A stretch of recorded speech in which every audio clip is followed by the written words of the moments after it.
Bryant Dacus. Welcome in to Sports Time on a Monday. Bryant and Brett with you. Johnny Hill producing. As always, we're here with you for the next 3 hours and a ton to get to. An incredibly busy weekend with the college football championship games, the college football playoff being revealed, the NFL yesterday, Tiger basketball against Ole Miss. A just really, really busy weekend. So we're going to try to get to as much of it as we can. But like I said, we have 3 hours to do it. Going to have some great guests with us this afternoon to talk about everything. But Brett, how are you this afternoon? I'm doing well, Bryant, and we know a lot of people are very up in arms over the decision. Some are very pleased. Yes. And I think you can be both. Oh yeah. But I want to be clear. I said it all last week. I asked almost every college football guest we had on, what would you do? We laid out every scenario. Yes. We laid out exactly what happened scenario. I didn't think Georgia would beat Alabama, but they did on the field of play. I didn't think FSU could survive with a third-string quarterback, but they did. And I said repeatedly, under that scenario that played out, the 1 should be Michigan, the 2 would be Washington, the 3 would be FSU, and the 4 would be Texas. Texas was always going to be in front of Alabama if they took care of business, and they did it overwhelmingly in the Big 12 championship game. So here we are, and I'm with the outrage crowd. But I also want to do this. FSU's leadership vis-a-vis the ACC and Jim Phillips, they have a role in this. Should they have been punished for the alliance, and it will go down as one of the worst college partnerships ever. Look at the 3 members of the alliance. That idiot at the Big Ten, and of course, just like we do in higher ed and in government, when you do a really crummy job in one spot, you leave that crummy job you just left, and you get elevated into something big, and that fool is running the Chicago Bears. And he's going to make it work because you can't mess up an NFL franchise. And he's going to get the new Dome Stadium out in the suburbs. And they're going to get a Super Bowl in about 5 years. And he's going to look great when he was horrible at the Big Ten. He was one leg. He was one part of it. The second part of it, George Kliavkoff literally drove his conference over the cliff. And the third part, Jimmy Phillips at the ACC, he was part of it, and it cost us having a playoff this year, and it cost college football writ large because of the depressed rights fees that we now have in college sports. If they had signed up then at the top of the market, $500 million more, $500 million more to all of college football. But that's a serious price for Mike Norvell and his players to pay, isn't it? And I don't think that's fair. No. And I made it clear. Yesterday I was doing a show in Little Rock, Sunday Buzz, on 103.7 The Buzz. You can go online. You can hear my comments real time. And I was against this. I think it was a wrong decision.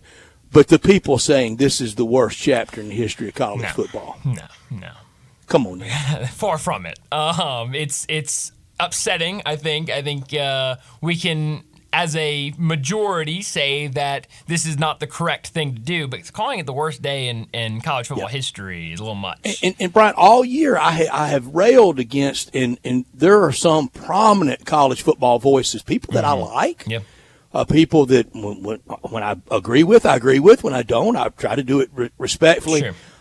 All year, the play on the field was not enough for them. Whether it was Washington beating Oregon, when they play again, there's no doubt. That's right. There's just no doubt. 10-point underdog. I mean, there's just no doubt. I mean, you couldn't even get them. I mean, and I know we have to have an opinion, but you couldn't even get them to entertain the notion of. And I tried to make the point Friday. They play a lot of close games when those two teams meet. The 10-point spread was ridiculous. It's not often Vegas leaves the door that far open on a point spread, Bryant. That was one spot where Vegas missed, and they don't miss often. They did. But you couldn't get them to mollify, pacify, cajole an ounce on it. I saw it all year with Ole Miss after LSU. Yeah. I mean, literally starting that Monday. If they played again, they couldn't beat them. Right. Well, they don't, and we don't do it like that. You don't pick up games on the fly. Florida State can't magically get Travis's leg well. Yeah. And I say if you win a game with a third-string quarterback, you're a pretty dang tough team. Yeah, you're pretty darn good if you can go to a third-string true freshman quarterback and win in a conference championship game against a top 15 team, we should say. And one argument that I've hated all weekend ever since this was announced is, well, Louisville wasn't very good. Well, Brett, you know who thought Louisville was pretty good enough to be ranked a top 15 team? That same committee that just left Florida State out. Right. And they thought they were good enough to be a top 15 team. It's crazy. And we're dealing with a grown man named Boo. Old Boo has to come out and defend the committee. Now, I have this question. I have zero proof of this. It's total speculation on my part. It is in question form. Yes. Well, you know who wanted out of the ACC all this year, all spring and summer? Brett, this could FSU. Yes, this could speed that process up. Do you know who Boo is where he's AD? He's what, NC State or something? He's at NC State. Yeah. Did they get enough of FSU banging the war drums of leaving? And we'll put you in your place. Maybe. I don't know. Now that, Brett, I don't know. I'd like an answer to that. I like. And don't tell me somebody's above that, especially not in college sports, especially not for the money that we're playing for. Also, maybe not directly now, but in their past background, a lot of those committee members. Yeah. It was a very ACC resume. Whether they were there as as associate athletics director in charge of ticketing, associate athletics director in charge of facilities, on their way to the next stop. There was a lot more ACC in that room than there was the big evil SEC. It just was. Go through those resumes. I have. Yeah. I could go through and document every stop in intercollegiate athletics for those people in that room. Yeah. So were they, smacking FSU's hands? I don't know. Maybe that'd be interesting. I don't know either. And you're right. And I don't know. And maybe is a really good answer to this. But I'm going to do the outrage today, and not because my league got its way. Brian, how often did I say this year? The SEC's really good. It's not peak vintage. Every week it seemed.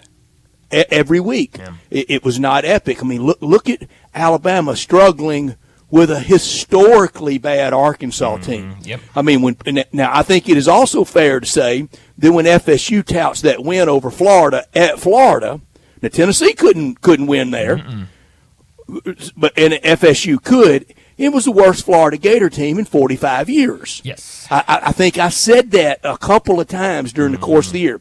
It was really good SEC, but not vintage. Yes. And I thought this was the year that it should have been and was going to be left out. Yep. And the sad thing about all this, it covers up a colossus epic game. Oh, yeah. That game between Georgia and Alabama was too good to be true. It was so well competed. Yeah, it was an unbelievable game and kind of set up, which, no matter if it's which way the four teams landed, from the end of that game, Brett, until still going on now, we have had people debating and what's right and what's wrong and what should be in because of what happened in that SEC championship game of Alabama taking it and beating a Georgia team that just nobody on that roster is familiar with losing. They just have not lost a game.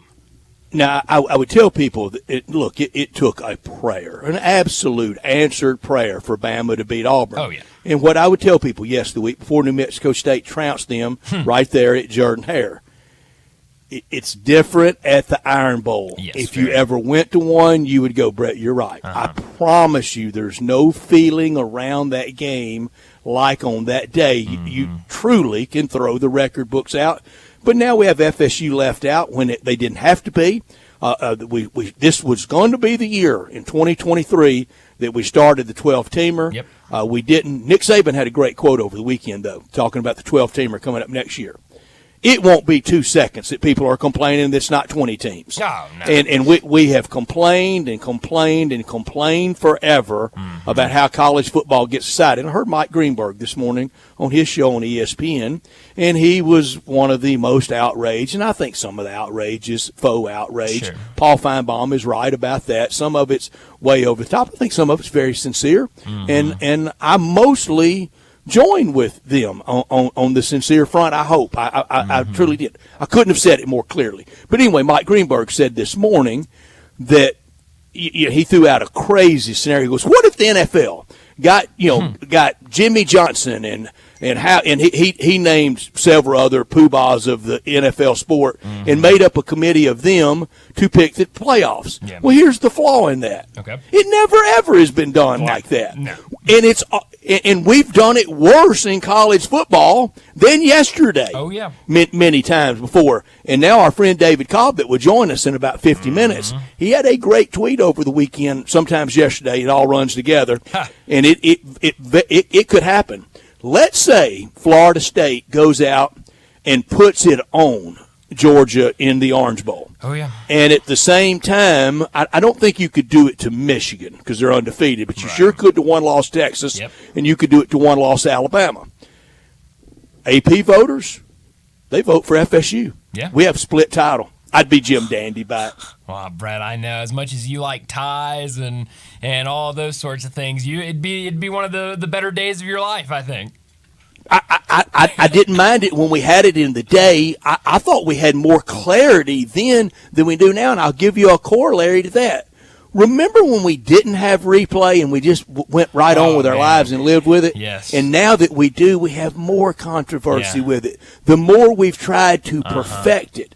And tell me why college sports and why officiating has to be perfection and nothing else in our lives exists like that. Yes, Brett. Now we have 20-minute stoppages in play with a minute. We have and a quarterback hit inbounds, and they call it a late hit. Yes, and then they review it 15 times, and we're sitting there just going, okay, I don't care what the call is. Let's play the rest of the game. I mean, it's but we're trying to get to this perfection, and we're not. And to Mike Greenberg, we've never picked the NFL playoffs like that ever, and he knows that. He knows it. But I mean, again, like you said, I think some of the outrage is a little over the top, a little manufactured, which is the hurt on Mike Norvell's face and the hurt on his players that was real. Yes. But also on the reaction front. When did you see that reaction in the Michigan room, and did you hear those groans? Yeah, no, they. I didn't hear any chant, so we won't Bama. No. Like all the game day knuckleheads say. They were. They weren't ready. Nope, they thought they were playing ready, Florida Brian. State, and when they saw that Alabama logo go up, they immediately went from national championship to. Oh, we have to play Nick Saban? Okay, huh? It got real quick. It got real quick. It did. And then it'll get real New Year's Day. It sure and will. The people saying it's about the money. These contracts are drawn up whether one person watches the Michigan-Alabama game or 200 million, but I'm calling it now, 30 million viewers will watch that game. Oh, absolutely. It'll blow it out. The money's set. Yeah. And for next year, when everybody is seeing that mock next year bracket that would have 5 FSU playing at home, 12 Liberty, that's for 1 year. That's right. That contract is for 1 year. Yep. It's not going to look like that going forward. No, it is not. Nope. Have fun with it the 1 year you have it. No, there were a lot of very humorous things that happened yesterday with all of this craziness of Florida State getting left out, and then Boo coming on and trying to give the reason for Florida State being out and saying that, well, they had an injured quarterback, but then putting Liberty in the New Year's Six game and saying that, well, they just won the games. That was funny. I think the funniest thing, though, Brett, was what you just brought up with Michigan, where they have the cameras in there and they announce Alabama at number 4, and everyone's like, oh, man. Oh, no, and you hear, you can hear. Groaned. Yeah, you can hear and see them reacting to the fact that they have to play Alabama. And then after 2 seconds of that, they all realize at about the same time, oh, there are cameras in here that are seeing our reaction. So they immediately changed to, all right, yeah, let's go. Hey, yeah, Alabama, let's get them. It was hilarious. Hey, Brian, a lot of the people who was clapping was boosters and all that. Oh, yeah. Them were the people clapping. Great point, John. Them were the people clapping. Them players were not clapping. They were not. That's somebody that's not going to be out there for a single hit. Right. Yeah. That's right. In that game. But a lot happened over the weekend. We're going to get to Tigers and Ole Miss basketball, and I got a lot of comments about that. Brian, just a simple question. Those two rosters, how many college coaches pick Ole Miss's roster over Memphis? Very, very few. Very few. If any, now. And that was the kind of loss, and I don't want to get too into the net today because we got 18 more months looking at the net every single day. But that was a loss that's going to damage Memphis unless they have a 2-0 week this week and then go at least 1-1 against Clemson and UVA. Yeah, I mean, the schedule, it's getting down to must-win. Wednesday night in Richmond's must-win. It's must-win. And, Brett, I mean, it's the road doesn't get any easier. I mean, we knew what everyone was signing up for when we saw the non-conference schedule, and we knew you need to take care of it, and we knew Ole Miss was going to be one of those that you felt like you could win, and then also maybe at the end of the season turn around and say, okay, that's a good win. And I'll go on the air with things. Something I texted you. I texted several friends. I thought Chris Beard coached circles around Penny Hardaway Saturday. Yeah, I did. There it is. Come at me if you'd like. 901-360-8255. For one day, one game, he got the best of him. Yeah. And it may not even have been as much what Beard was doing as what Coach Hardaway didn't do. Yeah. We'll get into those. I thought it was gaff-filled most of the day to let that game slip away. Ole Miss had to thread the needle down the end of the game, and they did it. Yep. And I thought for most of the game, Coach Hardaway stood there like a statue on the sideline. Yeah, and Brett. Again. Yeah, and I know we're going to get to it, but I mean, we were texting after that game, and very simple. I mean, the Tigers had a lead late in the game, and all they'd need to do was come up with stops, and what has been the calling card for every year now, and coming into this season of this is the best defense I've had at Memphis, and you couldn't get stops against Ole Miss.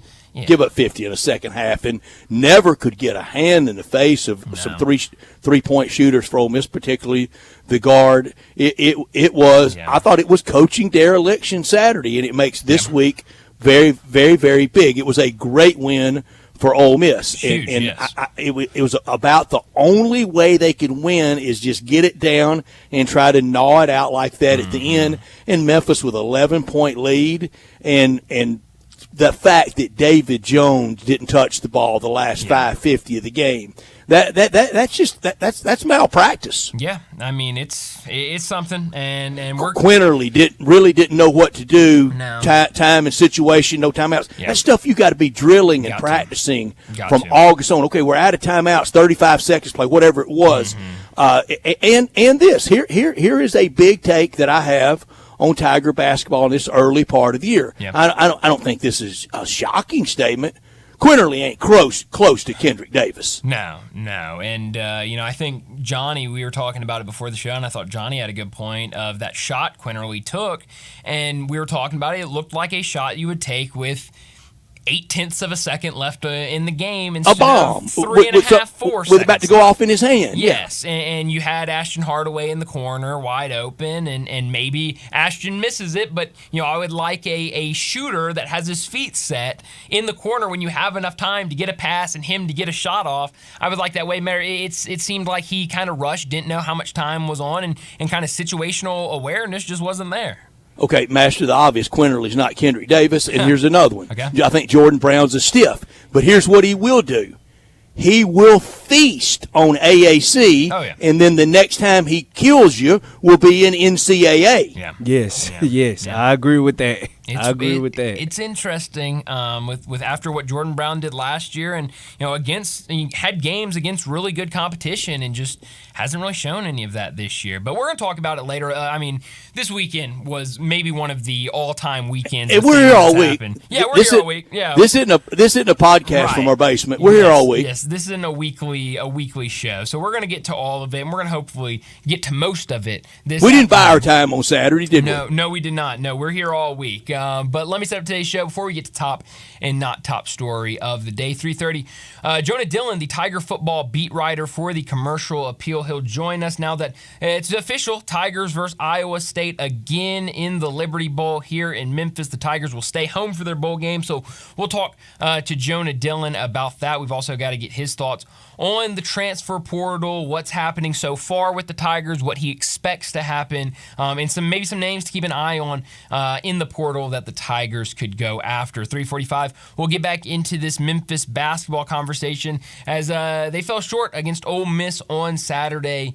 So we'll look back at that game, what the Tigers did well, what they did not do well. As like Brett said, a very, very important week this week with games against VCU and Texas A&M. 4 o'clock, David Cobb from CBS Sports. He'll join us, talk college football and college basketball. I mean, a ton. The 20 or so minute segment we have for David Cobb is certainly not enough time for everything we want to talk about with David. So we'll try to get as much as we can in with David at 4 o'clock. 4:30, our Sissy's Log Cabin look back at the weekend in the SEC. It was a wild one in Atlanta, Brett. The SEC Conference Championship. We'll break it down at 4:30. 4:45, we'll get to big number of the day. 5 o'clock, DeMichael Cole, the Grizzlies beat writer for the Commercial Appeal. He'll join us to talk about the weekend for the Grizzlies. For a time there, the Grizzlies were riding a 2-game win streak before that game. I thought a really hard-fought game against the Suns.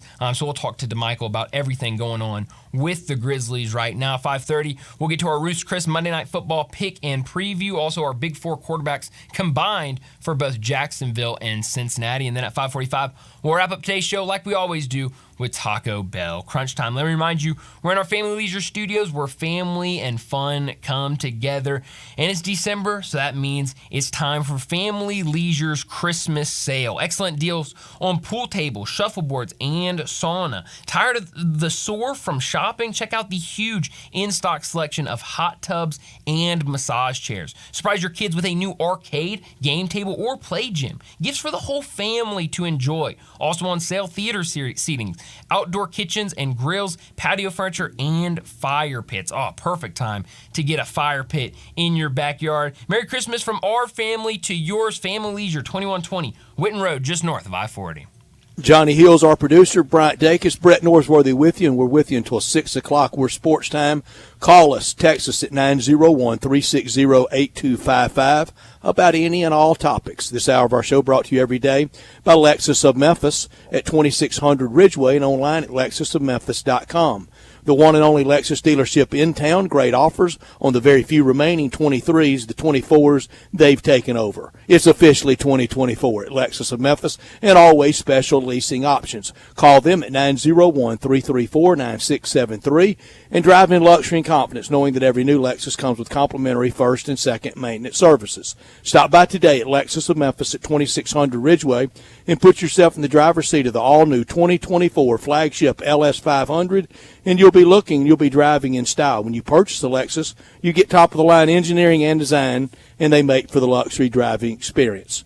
Online at lexusofmemphis.com. Experience amazing at Lexus of Memphis. Top story of the day. Well, Brett, my top story today is what happened yesterday in the college football playoff selection, the top 4 teams. It's your shirt you have on. Brett, I'm wearing a shirt that says the CFP is a joke, and that is what I think happened yesterday. But Brett, I can't say they were wrong, because if you want me to believe what they're telling me they decided, then they got it right. If you want the best 4 teams, actually, I don't agree with that, because I don't believe them. If it's the best 4 teams, why isn't Georgia in the top 4? If you're gonna have the best teams, Georgia. The best 4 teams are Georgia, Alabama, Ohio State, and Alabama. Yeah. Ohio State and Michigan. Absolutely. So I don't even believe them when they say we're going for the best 4 teams, because that's not true at all. Florida State, what they were able to do, they lose their starting quarterback. They go out there the next week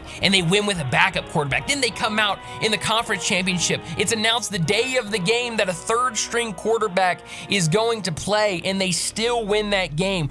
Brett, all year since the start of the college football playoffs, we have talked about being in a power conference, winning all of your games. I think that might be the most important one. Playing a tough non-conference schedule, playing these hard teams. Florida State checks all of those boxes. The only box they don't check is their starting quarterback being available. And his tweet after that announcement, apologizing to Florida State fans, saying he wished that he had broken his leg earlier in the season so that this team could have shown that they're still a good team without him. Was heartbreaking to have a college player have to say that. So I just was shocked by the decision. I think they got it wrong. I think when you're talking about playing for a national champion, I don't care what the best game is. If a team is deserving to be in the top 4, they should be in that conversation, and they should be in that top 4. And I think last thing I'll say about this, I think the thing that makes me even more mad is if all of this came down to the best teams and the reason that they're out is because Jordan Travis is not playing. That's the whole reason that Florida State is not in the top 4. Why were they still in the top 4 last week when the committee put out their college football playoff rankings? If they were going to leave him out, no matter what, it would have been a lot easier. I think it would have been easier for people to digest if last week, going into the conference championship, they were sitting at 5 or 6 behind Oregon and Texas. But they weren't. They were sitting in the top 4 with a spot, and you told them, go out and win, and you're in. Nobody, and a man named Boo had your decision in his hands. Boo had to come out and say, and I remember back Friday, me and John were arguing about it earlier because he thinks the committee got it right. But even John earlier, and everybody was saying, I hope Florida State loses so they're not in the college football playoffs. We all thought they'd be in if they won. I don't get it. Yeah, I don't either. I don't either. I think pretty dang gutsy when you get down to a guy. How many practice reps you think Brock Glenn got in October in a 20-hour practice week? Very few. Well, we know this. Mike Norvell can really coach. He is a heck of a coach. Unbelievable job he's done. My top story, Bama with its 30th SEC championship, 18 national championships, now working on 19, 6 in the 21st century, now working on 7. Greatest 2 coaches in the history of the sport. All that history, and unbelievably for them, they get into the playoffs, and they just enjoyed their best back-to-back 2 weeks in that storied football history. Mm-hmm. That's saying something. Yep. Because Bama's had a lot of good 2 weeks in there. Really have. From 4th and 31 to the completed pass to 007. Mm-hmm. Best 2 weeks at a place that's had a lot of great times. A fortunate decision for them, for the College Football Playoff Committee, and it sets up for them their 8th appearance in the Rose Bowl. They have more Rose Bowl appearances than a whole bunch of teams in the pack. Crazy.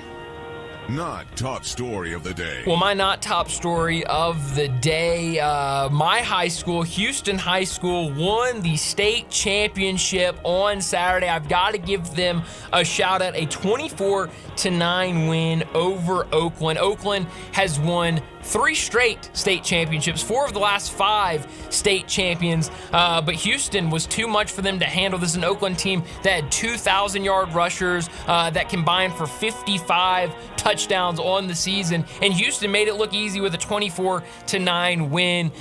John Harden had their head coach, James Thomas, who was defensive coordinator when I was there. He had him on his show earlier today. I tell everybody, go back and listen to that interview because it's unbelievable. First time in school history Houston has won it. First time in a while, a couple of years, that a team from Memphis has won state. So Coach Thomas was in here. It was about 12:30, so you can go back to podcast the second hour and find that interview. Really good and really interesting what James Thomas had to say about his team. My not top story, FSU should have been in over Bama. Said it all last week, painting every scenario. Said it live yesterday, repeated it today, said it before the decision, during the decision, not changing. Yeah. But FSU would have been in a 12-team playoff, yes, except for some horrible judgment. Yep. Does Mike Norvell and those players deserve this? No. The FSU administration, I don't know that they deserve it either. But Michael Alford wants out of there. He wanted out of there bad. Yep. He better get out of there. There's no spot for him in SEC, and here's another bad decision FSU made. Yep. In 1992, there was 2 invitations issued. Arkansas first, Coach Brohl said yes. FSU second, Coach Bowden said no. In a scramble, The SEC had to land on South Carolina that I still don't know what they've really contributed. Not much. Not much at all. No. You're right. I think that's another reason why I don't think I can say that I feel bad for them, but as a school of Florida State, there have been so many things, the ACC, everything. I mean, it's just a complete mess. But I'll do it for top and not top story of the day. Let's go ahead and get to our first break. When we come back, we'll talk Tiger football with Jonah Dillon.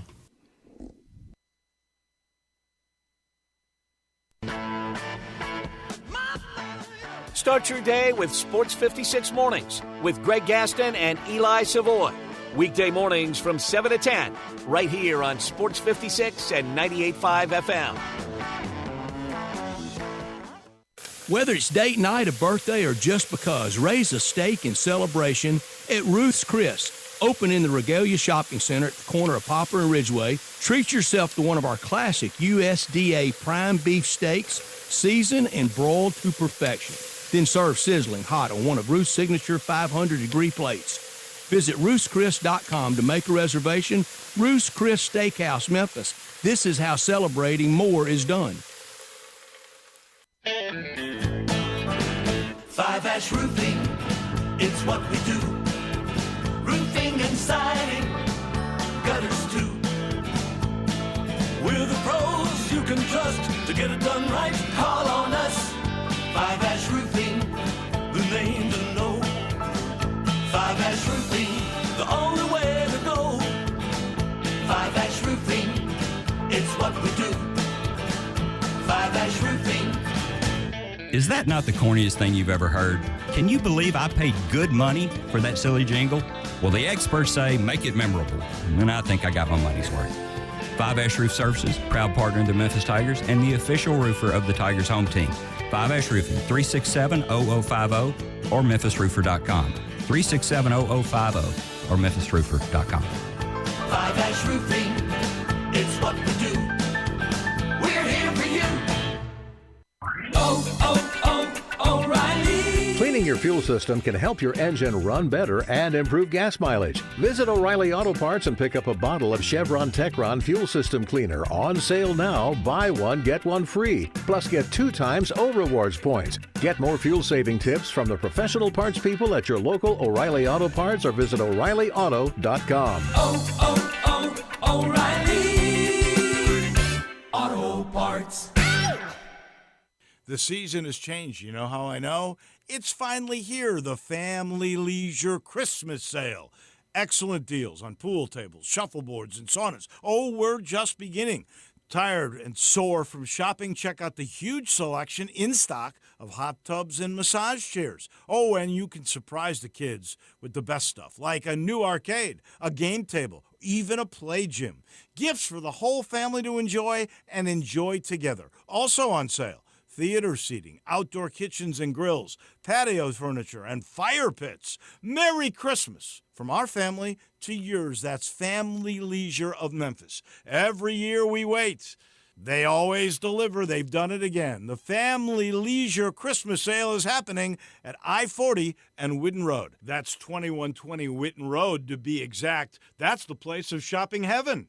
Family Leisure, where family and fun all come together. At Jason's Deli, when you're dining in or picking up curbside, you can expect wholesome food and no surprises, just delicious sandwiches, crisp salads, and quick quality meals made with the freshest ingredients and no artificial trans fats, MSG, high fructose corn syrup, or artificial colors and dyes. Around here, a lot of thought goes into what we put into our food and what we take out of it, because you're not just taking a bite, you're getting a taste of who we are. New items are constantly being created to expand our menu for all tastes and special diets with vegan and gluten-free options available. Convenience and on-time delivery you can count on. It's just a click away at jasonsdeli.com, so whether you need to feed 5 people or 5,000, the team at Jason's Deli, they have the credentials and the commitment to keep you satisfied. Freshness is nearby at Jason's Deli with locations at Ridgeway in the Park Place Center, Poplar and Highland, Germantown Road in Cordova, and on Goodman Road in Olive Branch. Jason's Deli. It's wholesome food and no surprises. Now back to Sports Time on Sports 56 and 98.5 FM. This hour is brought to you by Lexus of Memphis. Here are your hosts, Brett Stats Norsworthy and Bryant Dacus. Welcome back into Sports Time. Bryant and Brett with you on a Monday afternoon. And joining us to talk some Tiger football from the Commercial Appeal, the Tiger football beat writer Jonah Dillon joins us now. Jonah, thanks so much for joining us. A lot of conversation yesterday around college football. A lot of bowls revealed with the addition of the College Football 4. But one of those bowls being announced, Tigers will stay here for the Liberty Bowl, playing Iowa State, a rematch of the bowl game in 2017. What were your initial reactions that the Tigers were going to stay here in Memphis for their bowl game? Yeah, obviously, we've been hearing a little bit about that for the past couple of weeks, but definitely excited for a lot of people. It seems like the fans are pretty excited about this opportunity. Obviously, like you said, it's a rematch, and that game in 2017 did pretty well. Attendance rise. Everyone kind of talks about it as having a really good atmosphere, and Iowa State obviously had a good time as well. So I think people are excited about it. It's a bigger caliber bowl game than Memphis has been to in the past couple of years. So obviously there's more money involved, and that's obviously a good thing for the athletic department. So I think people are excited about it, and it'll be cool to see what the atmosphere is like when the game actually happens. Yeah. What do you think the bigger news today actually is, Jonah? Do you think it is portal news for the University of Memphis or Liberty Bowl news?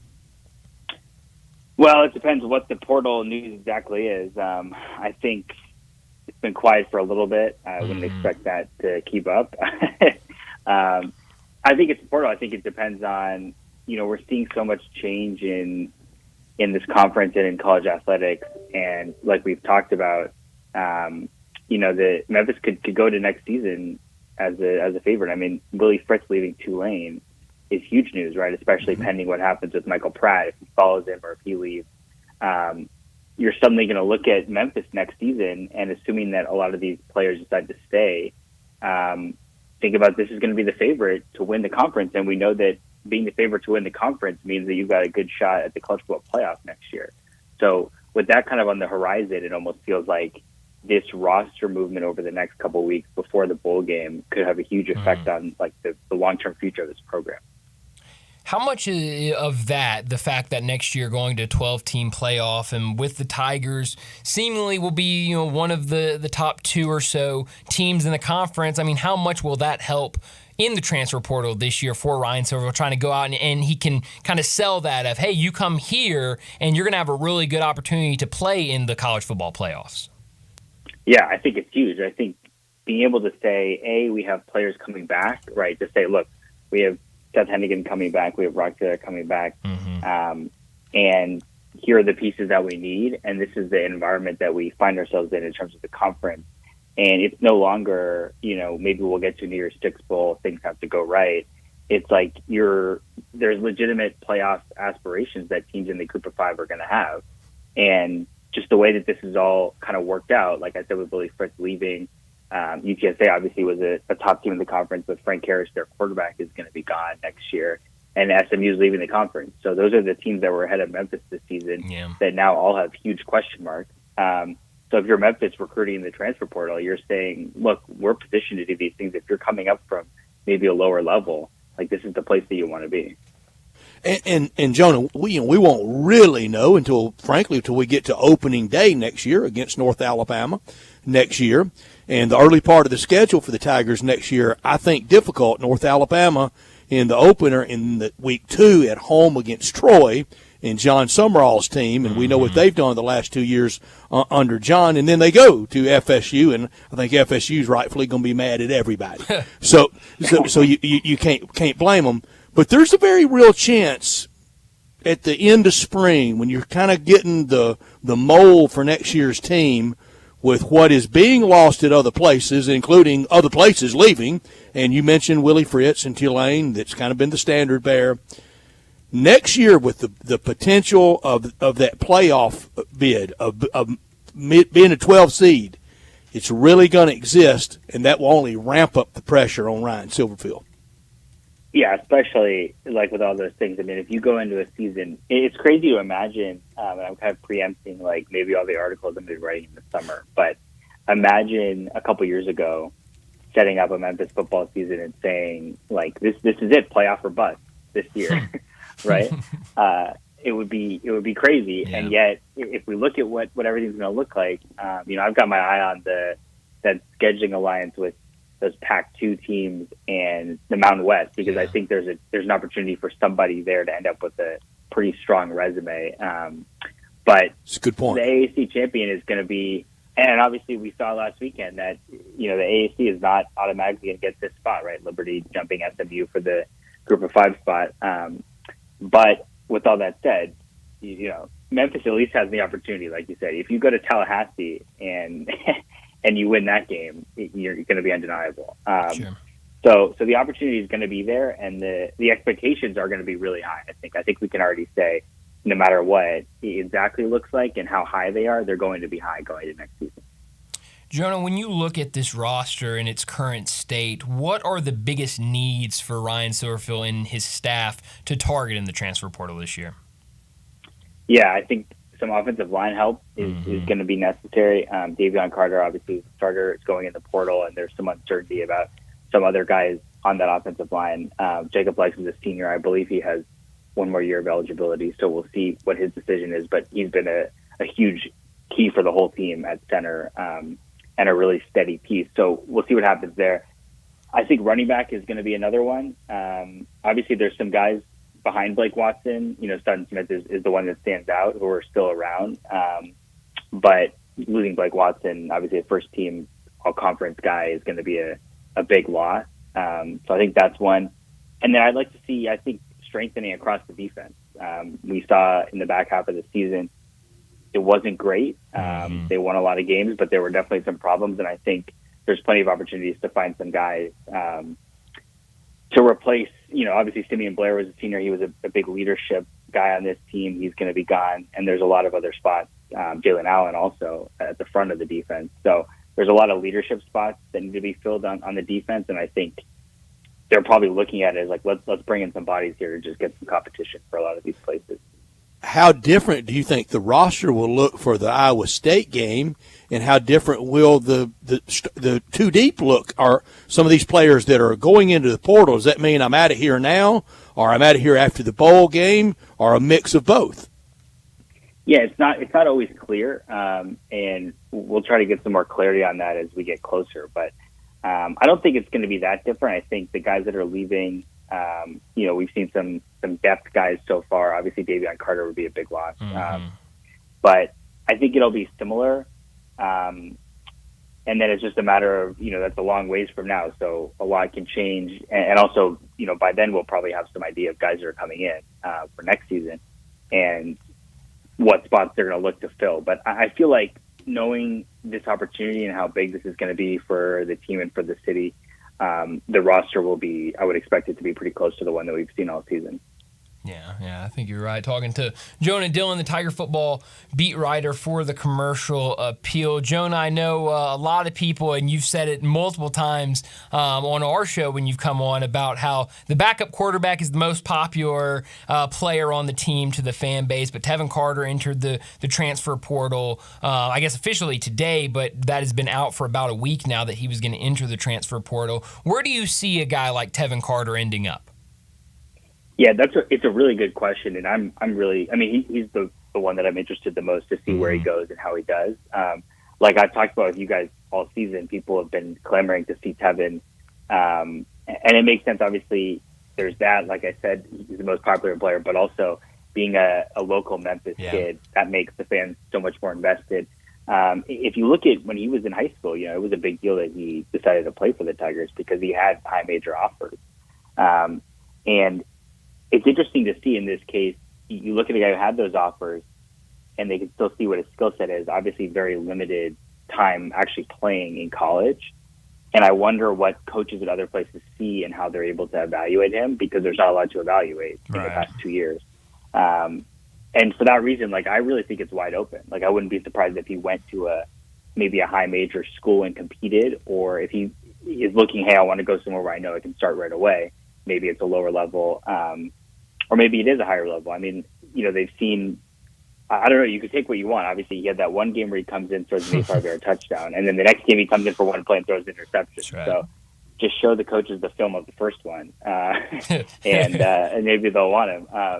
But it's going to be really interesting. I think that I think fans here are going to follow it pretty closely. Yeah. Like I'd be expecting wherever he goes, and assuming that he gets to start next year, it's going to be something that fans are really invested in for the rest of his career. Yeah.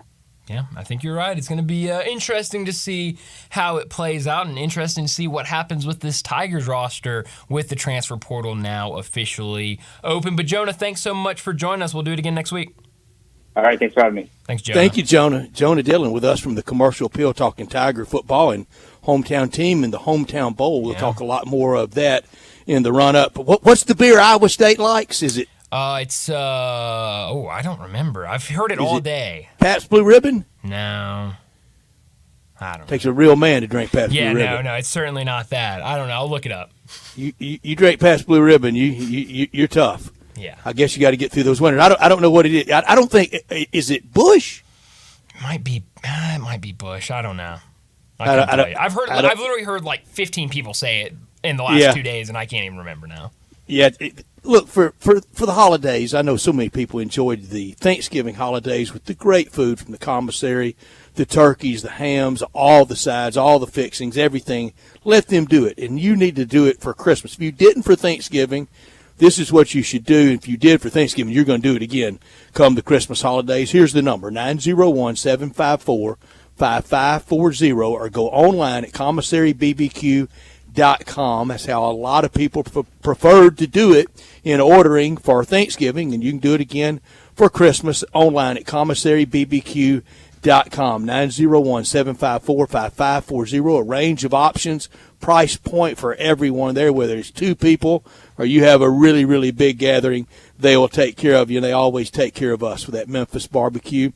From 1981 to now, started at the Germantown Commissary, Walker Taylor and his team, now at the Collierville Commissary at Houston Levy and Poplar. Perfect for a big group, for a getaway, for an office getaway, get-together among old friends around the holidays like so many people do, and to have that barbecue around the house as you're having guests and friends come in during the holidays. And if you're craving an easier way to order, you can text Commissary right now to 33733. Start with those appetizers like the smoked chicken wings or the tamales or the cheese plate or the barbecue nachos invented in the early 80s at the Germantown Commissary. All the sides come with all the orders: bean slaw, deviled eggs, bread, and you can order it by the pound or a 6-pack or an 8-pack or a 12-pack. Those ribs, that shoulder, chopped or pulled on a plate, on a sandwich, it screams Memphis. And the desserts, the best lemon icebox pie anywhere ever, terrific banana pudding, and the strawberry cakes, you can get those for around the holidays or any other time. And you can call 901-754-5540 or go online at commissarybbq.com in Collierville and Germantown. The party areas, orders to go, catering, tailgating, and the holiday bird. They've got you covered. Go online at commissarybbq.com. Well, the people are letting us know Busch Light is the beer of choice. I don't know if I ever had a Busch Light.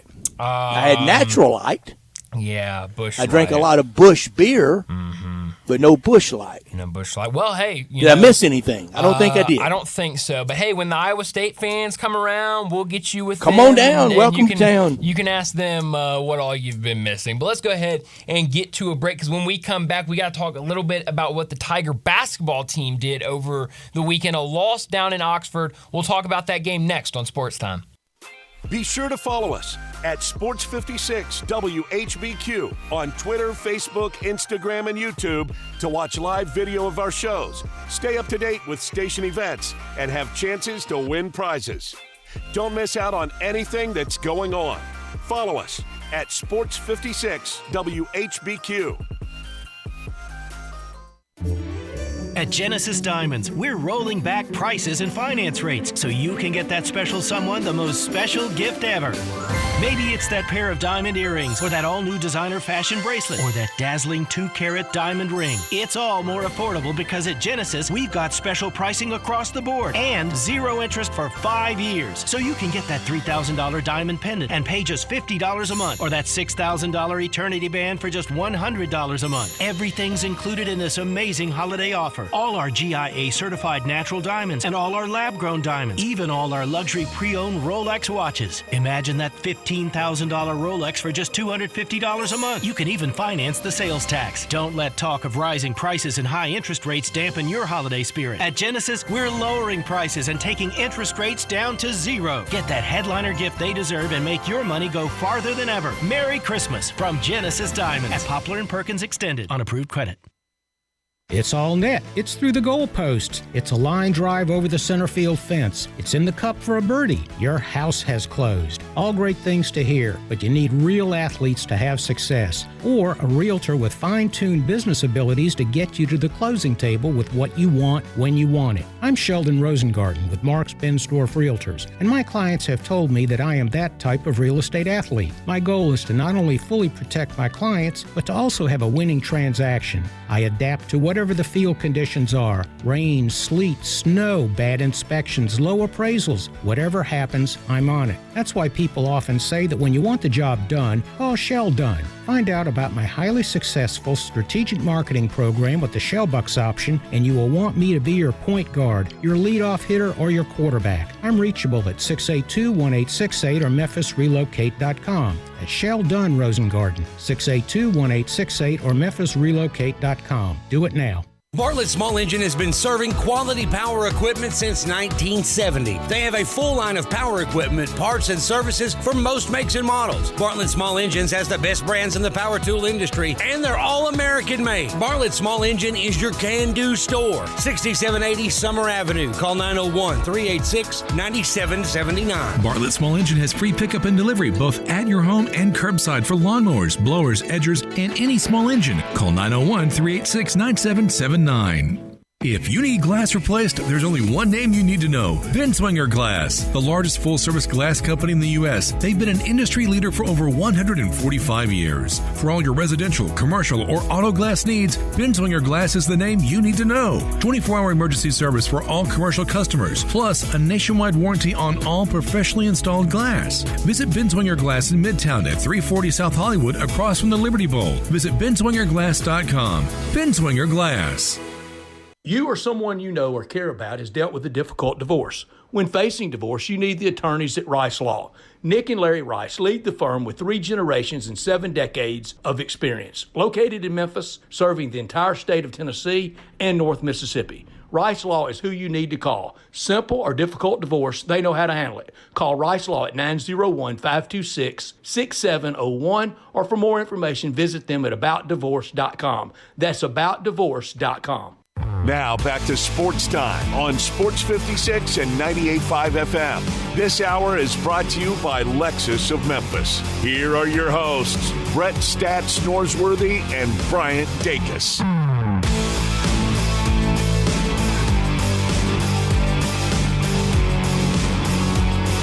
Well, Brett, in between all of the conference championship games on Saturday, the Tigers basketball team traveled down to Oxford to play Ole Miss. Chris Beard's team, Moussa Cisse back in the lineup, and ultimately a very back-and-forth game for much of the depth of the, Ole Miss comes out hot, then the Tigers bring it right back, but ultimately at the end of the day, Ole Miss gets the best of the Tigers. Again, you read off the stats on Friday of kind of how even this series had been, and kind of lately, yes.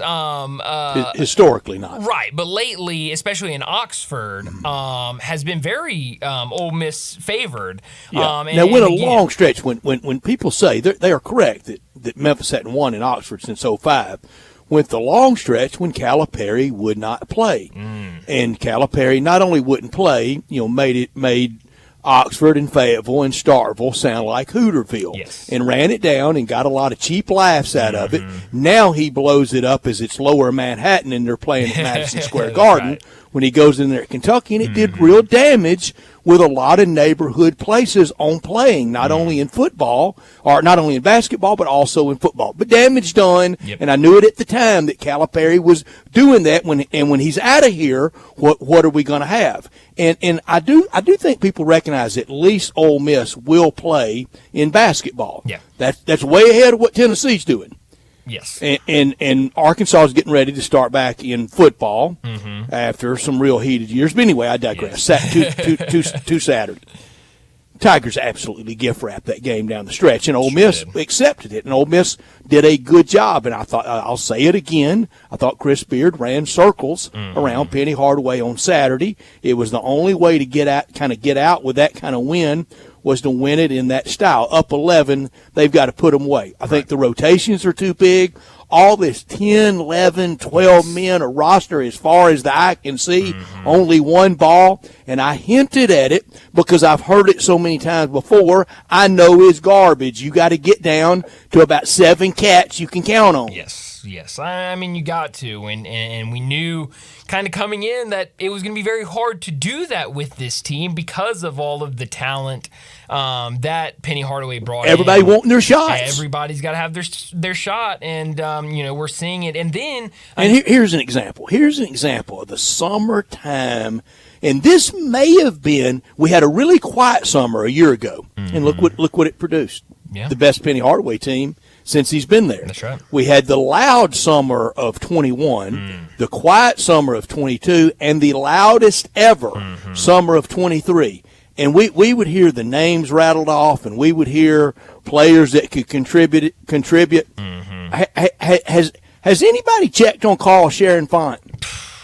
People had him made out to be a mix of Dr. J and Kyrie Irving. Well, he was a mix of Julius Irving and Kyrie Irving all summer, and I ain't seen anything. Well, Brett, let's not forget that the American voted him and J.J. Taylor as the freshman of the year for the conference, and I haven't seen one of them play meaningful minutes, except I guess he got Carl got like 3 minutes against Michigan, where he looked decent, but and you just wonder if some of these guys that aren't playing that haven't contributed, that they'll want to get out of here at semester. Sure. I mean, we've seen that before under Penny Hardaway, and I understand it's hard to be able to figure out rosters and playing time, but I mean, just not getting much from anybody in that game. And I think the biggest thing is we've been talking all, before the season started and then in this early season of, wow, this Tiger team can finally shoot. When's the last time you've seen a Tiger team that can shoot the 3 ball like this?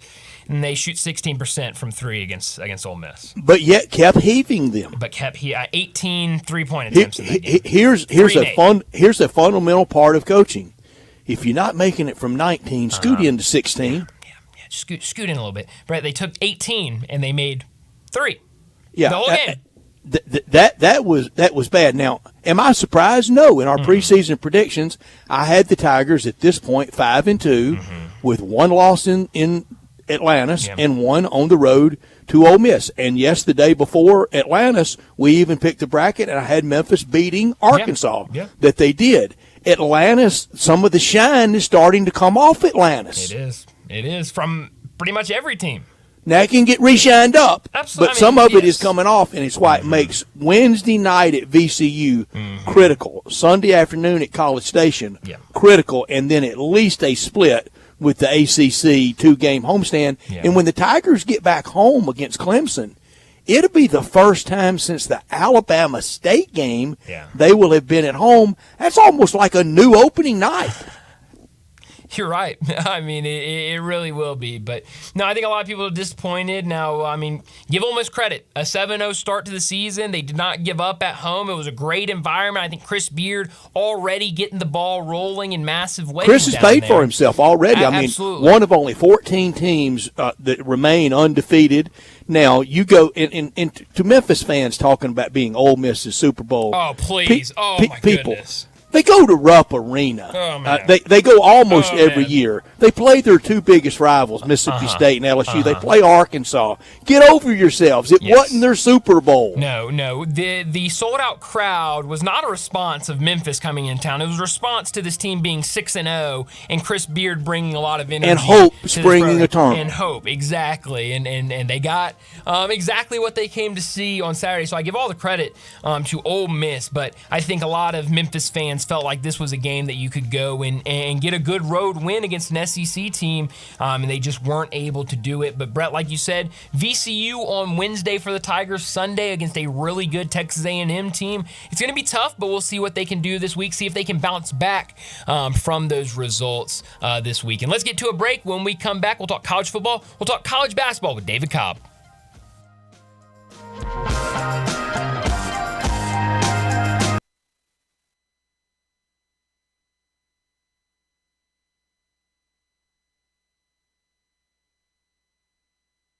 Ask your doctor if treatment is right for you. Visit treatcovid19.com. Sponsored by Pfizer. Kevin Harlan here from Monday Night Football on Westwood One. Join me and Hall of Fame quarterback Kurt Warner from Jacksonville when the AFC South leading Jaguars host the 5-6 Cincinnati Bengals. At 8-3, Trevor Lawrence and the Jags are in the mix for the AFC's top seed and looking for a third consecutive win. Don't miss all the action on Monday Night Football. Right here on Sports 56. As the weather gets colder, the NFL offers Stay Hot on FanDuel. Right now, new customers get $150 in bonus bets with any winning $5 moneyline bet. That's $150 if your team wins. If you've been thinking about joining FanDuel, there's no better time to get in on the action. The app is so easy to use. There's a wide range of betting options, spreads, player props, over-unders, and more. I like putting parlay bets together, hammering the overs, and anytime player touchdown bets always have me on the edge of my seat. So if you're ready to do the same, visit FanDuel.com/win and kick off the NFL season. That's FanDuel.com/win. FanDuel, official partner of the NFL. 21 plus and present in Tennessee. First online real money wager only. $5 pregame money line wager required. First online real money wager only. $10 first deposit required. Bonus issued as non-withdrawable bonus bets that expire 7 days after receipt. See terms at sportsbook.fanduel.com. Gambling problem? Call TN Redline 1-800-889-9789. Roofs, and more roofs. Chris Price here with Metro Builders. Is your roof leaking? Do you have mold stains on the ceiling of your home or business? Is your carrier denying your claim or offering a repair simply because they don't have enough documentation? You need a contractor that performs work for insurance claims for policyholders each and every day, and Metro Builders is here to assist. Call Metro Builders. At Metro Builders, we provide free estimates, consultation, and claim repairs. Metro Builders' process of arriving, inspecting, diagnosing problems, and estimating is second to none, commercial and residential. Our team of Hague-certified technicians are standing by to assist you with providing estimates and photos to your carrier to document your loss. All you owe is what your policy states. No large fees on top of the final scope. We use high-grade materials and are certified by companies like Atlas, CertainTeed, Owens Corning, and Mulehide with labor warranties up to 50 years on all of our jobs. Metro Builders provides roof repairs across the Mid-South. Call Metro Builders to schedule your inspection free. Call me. 901-375-1717. That's 901-375-1717. Memphis's oldest restaurant, Coletta's, was established in 1923 to give Memphians the best Italian food possible. And I'd say they got it right. They are the creators of the barbecue pizza. It was Elvis's favorite, and I know for a fact that a large will feed one person all weekend. If you need to feed several, though, Coletta's caters any event. Choose from homemade lasagna, ravioli, Alfredo, primavera, and so many other delicious items you can't help but enjoy. Impress employees or clients and treat them to Coletta's for lunch or dinner. Plan ahead and get your holiday party booked at Coletta's. Elvis's favorite place to go eat with his buddies at the South Parkway location, and Coletta's even has an Elvis room dedicated to him. Call Coletta's on South Parkway at 948-7652 or Appling Road at 383-1122. Coletta's. It was Elvis's favorite, and it should be yours too.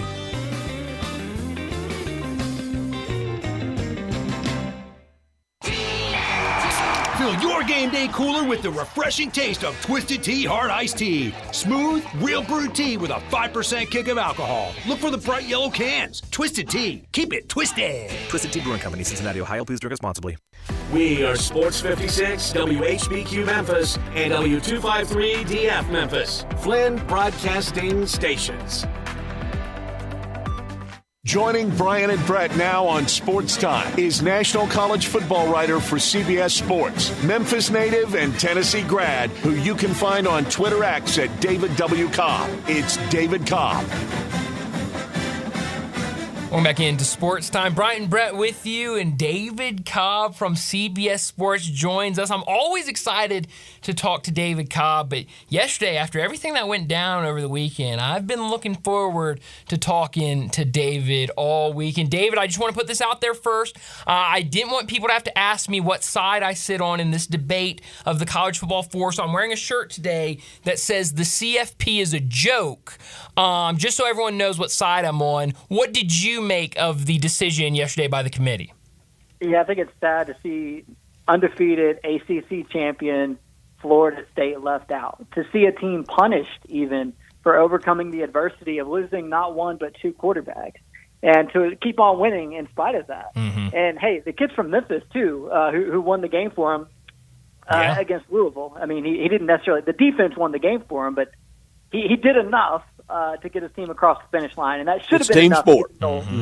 Should have been enough to get the Noles into the college football playoff. The fact that it wasn't, I understand, is due partly to circumstance because you had a lot of really good teams at the top this year, but it's also just due to a favoritism towards that Crimson A. Because I don't know if many other teams in college football without that logo on the side of their helmet get the same preferential treatment that Alabama. And David, that's what I have tried to say for several weeks now, that I think this year the SEC was really good. It always is. It may, I think it probably in the end, bottom up, really more top down this year than bottom up, was the best conference, but it was not peak. It was not vintage. I've seen it much tougher. I don't know that I've ever seen it lighter than it was this year, but even by lighter standards, it was plenty tough. Plenty tough. But I don't think we reward because you've been good. I think you take a new set of facts, and the new set of facts showed I thought a team should have been ahead. I'm not going to lose my mind about it. Yes, I'm looking forward to Alabama and Michigan. I'm for Alabama and hope they go all the way through. But you raised the possibility yesterday that is not far-fetched. This could potentially lead to a split national championship. I hope it does. Wouldn't that be incredible? And it's not all that far-fetched because, it depends on what version of Georgia shows up in the Sugar Bowl, because Florida State is undefeated and going to play the two-time reigning national champions in the Sugar Bowl. If Florida State somehow beats Georgia in that game and looks good doing it, the AP voters have something to consider there, maybe putting Florida State at 1. And if it's Alabama or Texas that wins the college football playoff, then guess what? Florida State's going to be the only undefeated team left in the sport, unless Liberty beats Oregon. But, that's not going to happen. So there's a real possibility here that in the final year of the 4-team CFP, that, Florida State could have a much more legitimate claim to a national title than UCF did, because there might actually be some polls at the end of the year that have the Noles at number 1. David, one thing I try to do is I try to be consistent. I don't try to move the goalposts, and I even warn, and Bryant's my witness, many other people can be as well, I even warn, let's reverse everything. Let's reverse that it's Alabama beating Texas and then going on and stumbling, but Texas, there's nobody that would have Alabama ahead of that. There's nobody would have Alabama ahead of Florida State undefeated. If Alabama got down to playing someone out of the frat house at quarterback, it would get canonized as the most gutsy coffee table book ever. Let's don't change things midstream. Let's be consistent. And with that, this was the year I thought that the SEC would be left at the altar, and then they weren't. Right. And you mentioned earlier, it doesn't necessarily have to be an indictment on the SEC. 5 of the final 13 in these college football playoff rankings are from the SEC. That's right. You could have left Alabama out, and I don't think the prestige of the SEC was going to be negatively impacted. The other thing that's worth mentioning is that everybody's watching this Florida State-Louisville ACC championship game and seeing how bad the offense is. Well, one, how great was the defense? Yeah. When you hold a Jeff Brom coached offense without a touchdown, that speaks volumes about your defensive dominance. And then also, let's consider the fact that Tate Rodemaker would have, in all likelihood, have been Florida State's quarterback come the playoff. And I assume he'll be the quarterback in the Sugar Bowl. It wasn't going to be the third stringer Brock Glenn because Rodemaker, who has 4 years of experience in Mike Norvell's system, who has played in meaningful moments before, would have been back. So we're judging Florida State based off how they looked at quarterback with Brock Glenn, but he wasn't even going to be the quarterback come bowl season. So that, to me, was another faulty assumption here on the part of the committee. Does Michael Alford take a swing at Boo Corrigan at the ACC basketball tournament? Oh, these are hostilities that won't diminish. I mean, Ever. You think about the grudge. Sometimes I'm sorry he doesn't get it. Yeah. Yeah, the things worth holding a grudge over in life are few and far between. But if you're Florida State, this is one of them. If you're Mike Norvell, you ever run into one of those committee members at a function or wherever, I just don't know how. Well, they will boo-boo at ACC gatherings. I know. That's the amazing part about it. And I would be curious to know, who voted for what, right? Because they asked these guys to check their egos and their whatever at the door. Did Boo Corrigan vote against an undefeated champion from his own conference? I don't know. We don't have those answers. But it is flawed to have people with a vested interest in this whole endeavor in the room making the decision. And then the other side of it, too, is how much does the matchups and the ratings play into it? Because Michigan versus Alabama is going to be a better product than 30 million. 30 million viewers. They've created a wonderful television product for the college football playoff at the cost of a Florida State team that deserved an opportunity. David, how long until we see those Florida State finding ways to leave the ACC stories coming back out?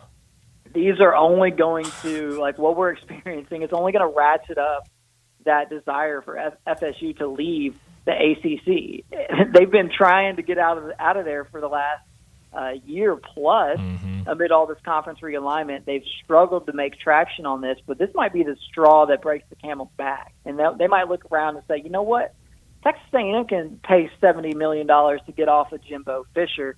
Maybe our boosters can come up with however many mil it would require to break that ACC grant of rights. It's going to take a lot to get Florida State out of the ACC anytime soon, but this might be the thing that ultimately pushes them over the edge. Because even though we're moving to that 12-team playoff, and this won't happen starting next year, it's pretty clear where we're going with all of this when you look at the final college football playoff rankings, because 12 of the top 13 in the final rankings will either be SEC or Big Ten teams come next season, and the only team that isn't in that top 13 is Florida State. Yeah, it's the equivalent of the NFC and the AFC now in college football. And the damage done by the alliance, I mean, it was one of the worst decisions since Neville Chamberlain said, don't worry about that crazy Hitler. He's not gonna try to take over Eastern Europe. Don't worry about it. We got it under control. It was one of the more tragic decisions ever. And it was Kliavkoff, it was Phillips, and it was Kevin Warren. And in the end, it cost them, and they did it out of spite. And remember, that's when Ohio State and the Big Ten were telling everybody that, we wouldn't raid conferences. And then that following spring, they helped collapse the whole league. Yeah, and the funny thing on Friday night for me was seeing George Kliavkoff in charge of presenting a championship trophy at the end of a game between two members who are leaving his conference. Jeez. That was a fitting moment to cap. It was awkward on stage at a lot of places. Yeah, a fitting moment to cap a wild few years in the realignment saga. And, that alliance did absolutely nothing. And really the only alliance of fools. Yeah, and really the only league that I think can kind of feel good about itself right now, other than the Big Ten or the SEC, is the Big 12, because they were sort of the first to get rated in all this, with Oklahoma and Texas now bouncing to the SEC. It looked like they were the conference that was going to come out of this whole thing with its power conference status in question, but Brett Yormark has stabilized the Big 12 pretty impressively and has them in obviously much better situation than the Pac-12, but I think an even better situation than the ACC as well moving forward. On the field of play, Coach Nick Saban let the world know, not so fast on passing that torch to Kirby Smart. Yeah, no kidding. What a performance by the Crimson Tide. I mean, look, you have to commend Alabama, and you can't take away from their resume. Their only loss is to a college football playoff team. They just beat the two-time reigning national champions. My only issue with Alabama is that we're going to pretend like this team didn't have some issues, because this is the same Alabama team that almost lost to South Florida. This is the same Alabama team that needed a miracle to survive an Auburn team that was coming off a home loss. Struggled with Arkansas. Yeah. So it feels more like a comparison of how we looked on Championship Saturday than anything. I feel like the whole season should count. And Alabama, by the standards of every other season in the CFP, absolutely deserved a place. But this was not every other season. And the loss that they suffered in Week 2 should have mattered. You give them credit, though, because they did what they had to do. I mean, if they had any chance whatsoever, they had to go and beat the number one team in the country, two-time reigning national champions, on a neutral field. They did it. I don't think it should have been enough, but it was. And now we've got a chance for Nick Saban to win a national title. And that's significant now, because he's never gone 3 straight years without winning a national title during his tenure at Alabama. If they don't win it this year, this would be the 3rd year in a row. So it gives him a chance to sort of breathe life back into a tenure that many people were sort of pretending was over just a few weeks ago. Well, Davey, I want to get to some college basketball questions for you. I mean, what a busy time for you with everything going on. But I do want to ask you about one more college football game over the weekend. It's the one that you mentioned, Oregon and Washington, because when you were on with us last week, we were talking about it, and I was talking about it all week, how big that line seemed of Oregon, a 9.5-point favorite over Washington, and then Washington goes out there and beats them, really should have beat them by 10, ends up beating them by 3. What did you make of that performance for Washington? Well, I'm glad we played the game. I'm glad we didn't let a group of 13 voters decide that Oregon was Pac-12 champion before Washington got a good chance to go out there and play the game, right? Yeah. So the Huskies get it done. Yeah, incredibly impressive from Kalen DeBoer and that group to go undefeated. Year 2 of his tenure, by the way, coming in after Jimmy Lake, that's impressive. Like that's a team that's deserving of a college football playoff appearance. And it's just a little bit bothersome that we see a team with a 9.5-point spread against them go out there and win, and then people want to say, well, Florida State doesn't deserve to be in the playoff because they would be a 12-point underdog against Michigan. Right. Well, hello. That's why we play the game. That's right. That's what the football field is for. If I recall correctly, I think Alabama was a slight favorite against Texas in Week 2, and Texas won that game. So, David, I can remember when Gene Stallings had a 9.5-point underdog team upset the mighty Miami Hurricanes New Year's Day 1993 to win the national championship. Yeah, that's why we play the game, and it's what I think is going to make the 12-team era special, because everybody wants to say, oh, well, some of these games are going to be blowouts in the 12-team playoff era. Well, you know what? A lot of times in the NCAA basketball tournament, the 12 versus 5 game is a blowout, and the 5 wins in a blowout. A lot of times the 2 beats the 15 in a blowout. But about 10% of the time, we get that special, crazy upset, and it'll feel pretty rare in the 12-team college sports, football man. It happens. Right. There's fewer games, and it's part of what makes it awesome. when the underdog picks off the big guy. So, absolutely. I hope this whole saga gives a lot of folks who are against the 12 team a little bit more understanding of how it could benefit college football. I can remember a New Year's night, maybe even a January 2nd, when Arkansas is playing Oklahoma and Lou Holtz is suspended 3 starters, gets an offensive player hurt during run-up to the bowl game, gets a defensive player hurt on the first series of the game, so in effect played the game without 5 starters as a 17-point underdog to Barry Switzer in Oklahoma, and they won by 25. Huh. Yeah, and that was probably something those guys will never forget. Mm-hmm. It's the type of stuff that you make movies about, like the Miracle on Ice, right? Let's just that's what sports are about. And when you deprive teams of opportunities based off power rankings or based off projected Las Vegas spreads, I think Mike Norvell is totally justified in his reaction of being disgusted or whatever it was that he said yesterday. I mean, he should be. His team did everything that you could have asked. They scheduled aggressively. They beat LSU. I mean, you're going to see James Daniels maybe hoisting the Heisman Trophy, and Florida State will have beaten that team pretty like by a significant margin. Yeah. And then go undefeated and not get a chance. It's pretty nauseating, to be honest. So I don't really know how to enjoy maybe that semifinal game that's going to feature Alabama instead of Florida State. I mean, maybe it'll just be such a banger that we have no choice but to say. No, I'm going to enjoy it. Yeah. I'm not going to mislead people. I think FSU is wrong, but I'm going to enjoy the games.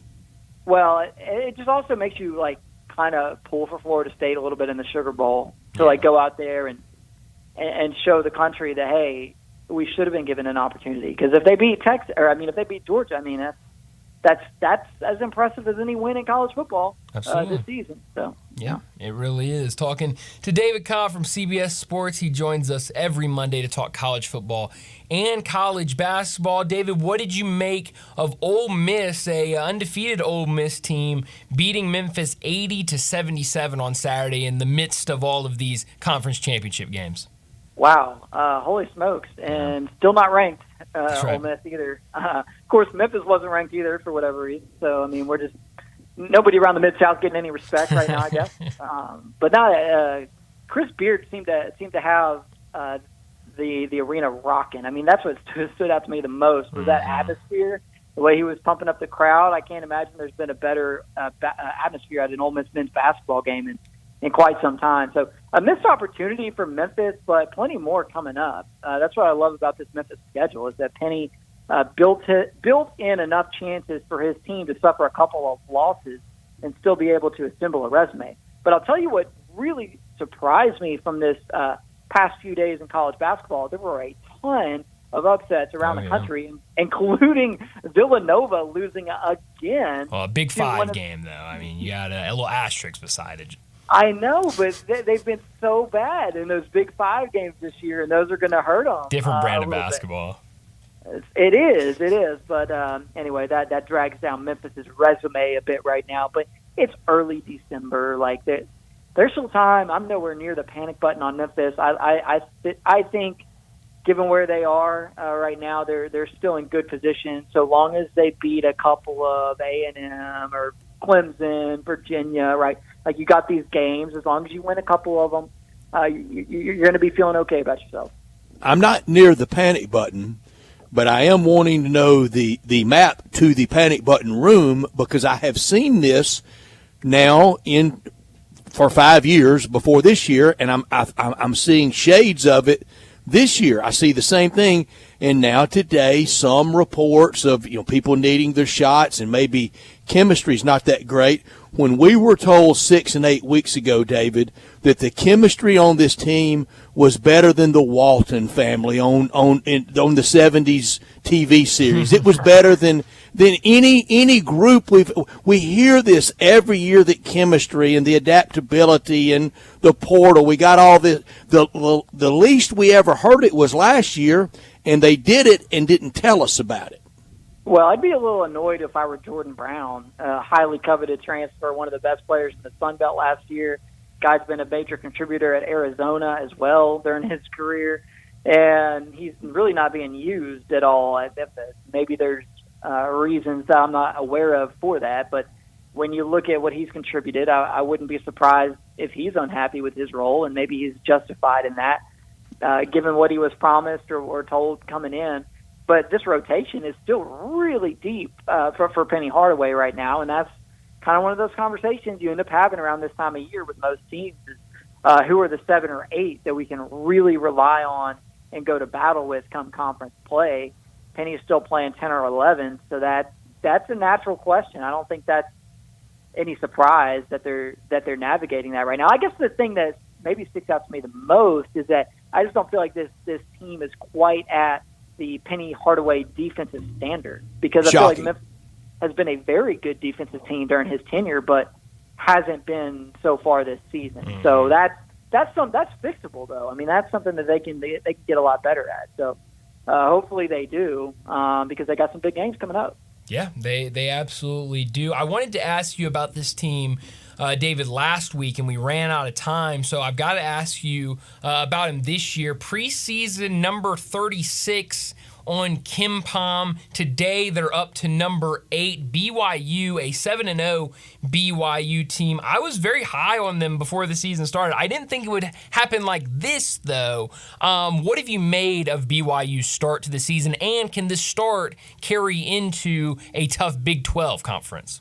You know, I hate this for BYU. My suspicion, my prediction, my guess is that they go like 6-12 in the Big 12. That's what I think is going to happen as well. Yeah. They're off to a phenomenal start, to the point that maybe at 8-10 in the Big 12, BYU still gets into the NCAA tournament.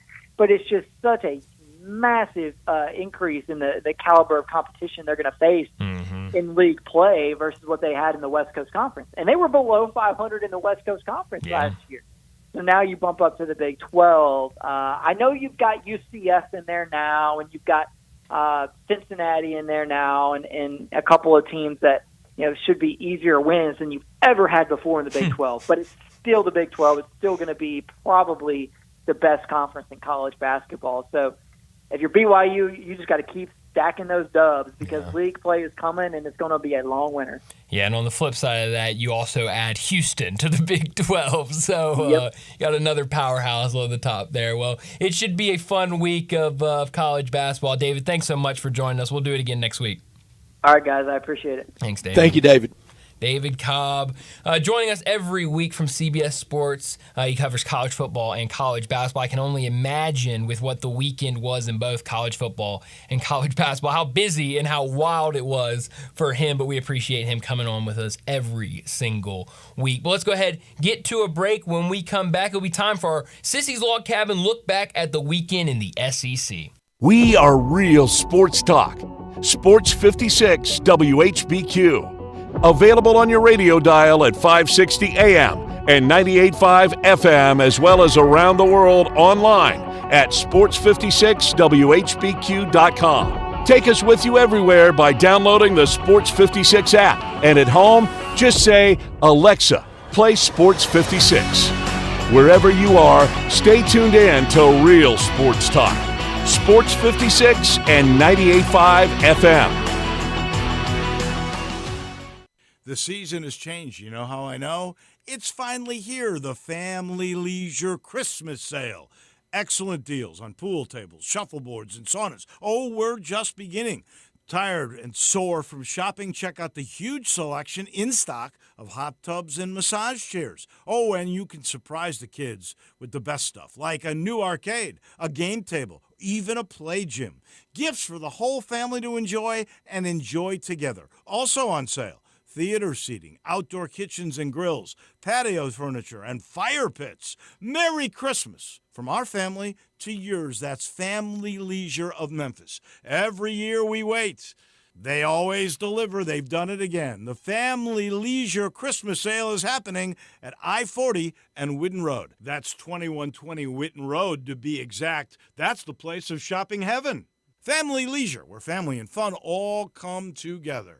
This is Sheldon Rosengarten with Mark's Bensdorf Realtors.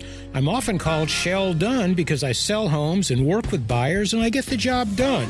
There are 7 keys to successfully selling your home quickly at a great price. First, call me. I do my research and advise you on preparation, presentation, and proper pricing that gets you the activity to get the best price. Follow my advice and it can happen. I did mention 7 keys to a successful sale, didn't I? Well, if you use the first key, calling or emailing me, you really don't need the next 6 keys. Remember, that's Sheldon Rosengarten at 483-0546 or MemphisRelocate.com. If you don't need me now, write it down for later or for a friend. That's Sheldon at 483-0546 at MemphisRelocate.com. Do it now, and who knows, you may hear your home advertised here. Remember, as bad a golfer as I am, when selling homes, Sheldon gets it done. Hi, this is Troy Fiveash, owner of Fiveash Roof Services. If you need a new roof for your home or business, we hope to hear from you and will work hard to earn your business. We are experts and certified in residential and commercial roofing, siding, and gutter installation. I have been serving the Memphis area for over 20 years, and now with 2 of my sons working with me, we plan to be here for years to come. So if you need a roof, please give us a call. On a personal note, what a great time it is to be a Memphis sports fan. With the Grizzlies and the Redbirds and 901 FC, not to mention Tigers football and basketball, it's going to be a fun year. Thanks to Coach Silverfield and Coach Hardaway and their staffs for their dedication to the student and athletes, the University of Memphis, the City of Memphis, and us fans. Fiveash Roof Services, a proud partner of the Memphis Tigers and the official roofer of the Tigers home team. Fiveash Roofing, fair, honest, and ethical. 367-0050 or MemphisRoofer.com. 367-0050 or MemphisRoofer.com. Fiveash Roofing, it's what we do. We're here for you. You or someone you know or care about has dealt with a difficult divorce. When facing divorce, you need the attorneys at Rice Law. Nick and Larry Rice lead the firm with 3 generations and 7 decades of experience. Located in Memphis, serving the entire state of Tennessee and North Mississippi. Rice Law is who you need to call. Simple or difficult divorce, they know how to handle it. Call Rice Law at 901-526-6701, or for more information, visit them at aboutdivorce.com. That's aboutdivorce.com. While interest rates are on the rise everywhere else, at Genesis Diamonds, we've got just the relief you need this holiday season. 5 years, 0 interest on anything and everything.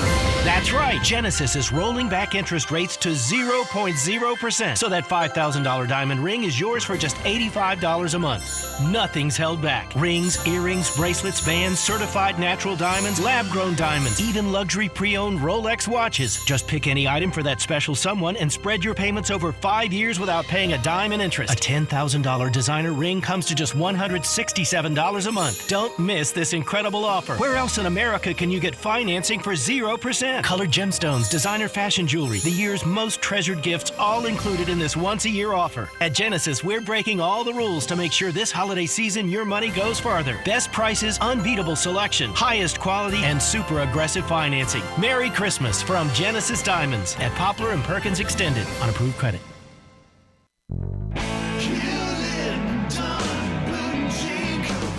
Hewlett & Dunn Boot and Clothing Company, we have it all. From handmade Amish leather belts, fine and casual clothing, boots, casual boots, work boots, fancy boots, and even safety-toed boots. Lots of cowboy hats to choose from, even Nebo lights, good-looking duck head dress shirts, duck head caps, shorts, and pants. Tons of jeans from Ariat, Wrangler, Devil Dog, and Kimes Ranch jeans. At Hewlett & Dunn, we have a great selection of Old South t-shirts and caps. Fine clothing from dress to casual to Sunday best. Enjoy choosing from UFO's orthopedic-approved shoes. Hewlett & Dunn Boot and Clothing Company. Boots of every size, every color, every skin. Great quality Western, work, and safety toe boots. Hewlett & Dunn Boots and Clothing Company. 111 North Center Street, Collierville. Hewlett & Dunn. Hewlett & Dunn, serving you and your family since 1961. Sports 56 traffic. Good afternoon. That traffic volume on the increase quite a bit actually in the last few minutes leaving the Midtown area. Southbound, here we go. It's starting to load up going southbound on 240 coming past Union all the way down to Norris. It's looking good right now over here on 240 as you get on to 385 Billmore Parkway. We're keeping an eye on it as that traffic heads out towards Collierville. Weimer's Jewelry located 7525 Highway 64. Shop local this holiday season. Go by and see them now at Weimer's Jewelry. I'm Commander Chuck with your on-time traffic. 5, 4, 3, 2, 1. Time for a look back at the weekend in the SEC. Brought to you by Sissy's Log Cabin. the official jeweler of the Memphis Grizzlies with 9,000 square foot in Laurelwood. Let's go inside the SEC with Bryant, Brett, and Jay Morgan. Chad Kelly in the gun formation. 3rd and inches for Ole Miss. Carlton will kick it. It is on the way, and it is up. Buck Bellew looking at it, going to pitch it to Herschel Walker, try to get him outside. He's going to get 5. The snap is high. Kelly grabs it, wants to throw, fires it up in the air. Treadwell can't get it. It is good! Oh, my! Get a deflection is caught! Deflection is caught! And down the sidelines is Adebayo. He's to the end zone. He's in there. Touchdown, Ole Miss. He's got 10, 15, 20, 25, 30, 35, 40. He needs a block. There goes Herschel. There goes Herschel. And you can wrap this one in maroon and white, my friends. Arkansas is headed to Atlanta. The national champion is clad in big orange. To you every Monday at 4:30 by Sissy's Log Cabin, the official jeweler of the Memphis Grizzlies and the Memphis Tigers, and where we will be on Friday, December 15th, and that's when they will have the grand opening of the location in Laurelwood, the brand new location. Bill Jones and his great team, they're here to stay. Some blow in and out overnight, not Sissy's Log Cabin. Part of the fabric of the community, Mid-South's largest selection of one-of-a-kind jewelry, engagement rings, wedding bands, necklaces, and earrings, and what a perfect time of year to get by there for so many gifts like that this time of year. That engagement ring, that special something that says I love you, they got it at Sissy's Log Cabin. They're supporters of Tigers Athletics and the Memphis Grizzlies and sponsor of our look back at the weekend in the SEC every Monday at 4:30. Since 1970, with 6 locations across Arkansas and Tennessee, the 9,000 square foot store in Laurelwood, it's open with expanded lines for Rolex, Cartier, and diamonds and more. They offer a selection of diamonds, estates, and state jewelry and fine gifts. Official jeweler for the Memphis Grizzlies and the Memphis Tigers, and at FedEx Forum with the floor seats and the floor seat lounge. Unsurpassed value, exceptional service, expansive selection, and an extraordinary shopping experience because life's too short for ordinary jewelry. One game to look back at, and it was a classic in the history of the SEC championship game. What a way for it to go out divisions, and it goes out 27-24 Crimson Tide. Back-to-back weeks for Alabama to win 27-24. That's got to be the new 4-digit code to every alarm, garage, house, code, banking service in the state of Alabama. If it's not 4 and 31, it's 27-24. No, it's got to be. I mean, 2 really unbelievable weeks for Alabama, and I think we were saying it last week of you never bet against Nick Saban, and the job he's done this year has been a really good job, and being able to beat Georgia, a team that I said earlier, you look at that roster and there's just a bunch of guys that are not familiar with losing because they haven't done it in the last 3 years. They have not lost in the last 3 years before Saturday, and so to be able to go down to Atlanta and beat Georgia was really huge for Alabama, and they played with confidence, and that confidence got them into the college football playoffs. Rock'em sock'em game, and it felt electric. A friend of mine texted me earlier with some great pictures from the weekend, said as good of environment. He's been to a lot of sports, some big-time stuff. He said as good as any he's ever been in for any sport, anything. And look at these numbers. 20 first downs for Alabama, 19 for Georgia. Georgia 4 of 12 on third down, Bama 3 of 13. Fourth down, both teams 2 of 2. Total yards, Georgia 321, Bama 306. Passing, Georgia 243, Bama 192. Rushing, Bama 114 to 78. In the 10 conference championship games played, the team that won the rushing battle was 10-0. The team that won the passing battle was 5-5. Wow. I ask again, which one would you prefer to do? Yeah, I'm higher percentage every time, Brett. Every time, every single time. No turnovers for Alabama. One big one for Georgia, and that was the difference in the game. Yeah, it really was, and looking, watching that game, and then going back and looking at the stats, I was just kind of a little confused of how much it seemed like Georgia wanted to run the ball in that game against Alabama. It really seemed like this year all year it's been, okay, give it to Carson Beck. We have faith in him. He's going to win this game with his arm. And he had a good game, but it just seemed like they kept trying to force the run and couldn't get anything really going, even though they had those 3 rushing touchdowns. I mean, 78 yards on 31 carries. It just seemed like they wanted to beat Alabama on the ground and just couldn't, and I was a little confused by that. Almost impossible for Alabama to designate the greatest win ever at Alabama. Yeah. It's almost impossible. Sure is. But that culmination of these last 2 weeks, freak show, lucky win at Auburn, no doubt about it. Yeah. They've been on the other side of that, though. Sure. They've been on the other side of some really bad luck there. But to win that game and to win this one, I go back again. I don't know in back-to-back weeks. Okay, maybe winning an Iron Bowl and then going on and winning a bowl game.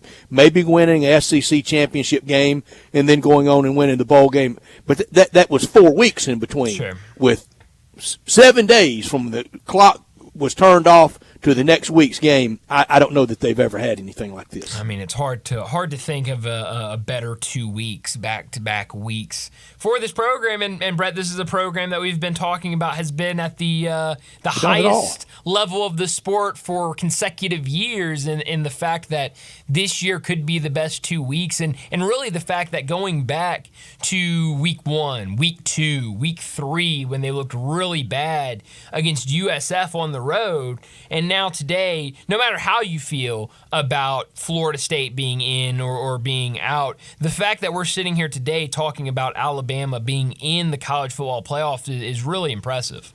Yeah, no one thought that. Even after seeing them and them looking pretty good in the second half against Ole Miss. Ole Miss's shot was in the first half and just couldn't make them pay. Up 7-6, but missed the field goal right before half in the adjustments.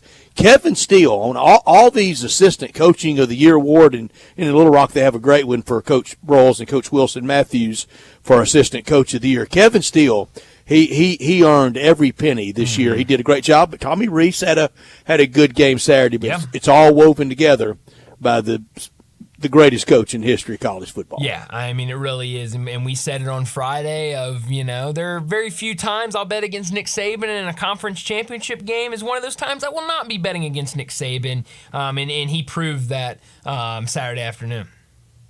12-1 go into the semifinals at the Rose Bowl. It'll be Bama's eighth Rose Bowl ever. Now, the last time they were in the Rose Bowl, that was the COVID year, and they did not play it at the Rose Bowl Stadium. One of only 2 Rose Bowls to never be played there in Pasadena. Did it around Pearl Harbor in New Year's Day of 1942 as well, because they were so frightened on the West Coast of maybe another surprise attack. And then in COVID they didn't, but it still counted as a Rose Bowl game. It just wasn't at the Rose Bowl Stadium. But this one, it will be epic. It will be Harbaugh versus Saban, and that'll be fun to watch. Yeah, it'll be really fun to watch, and we already know what the Michigan players think about it. I mean, they're not happy to have to play Alabama in that first game, and so it should be a really fun one.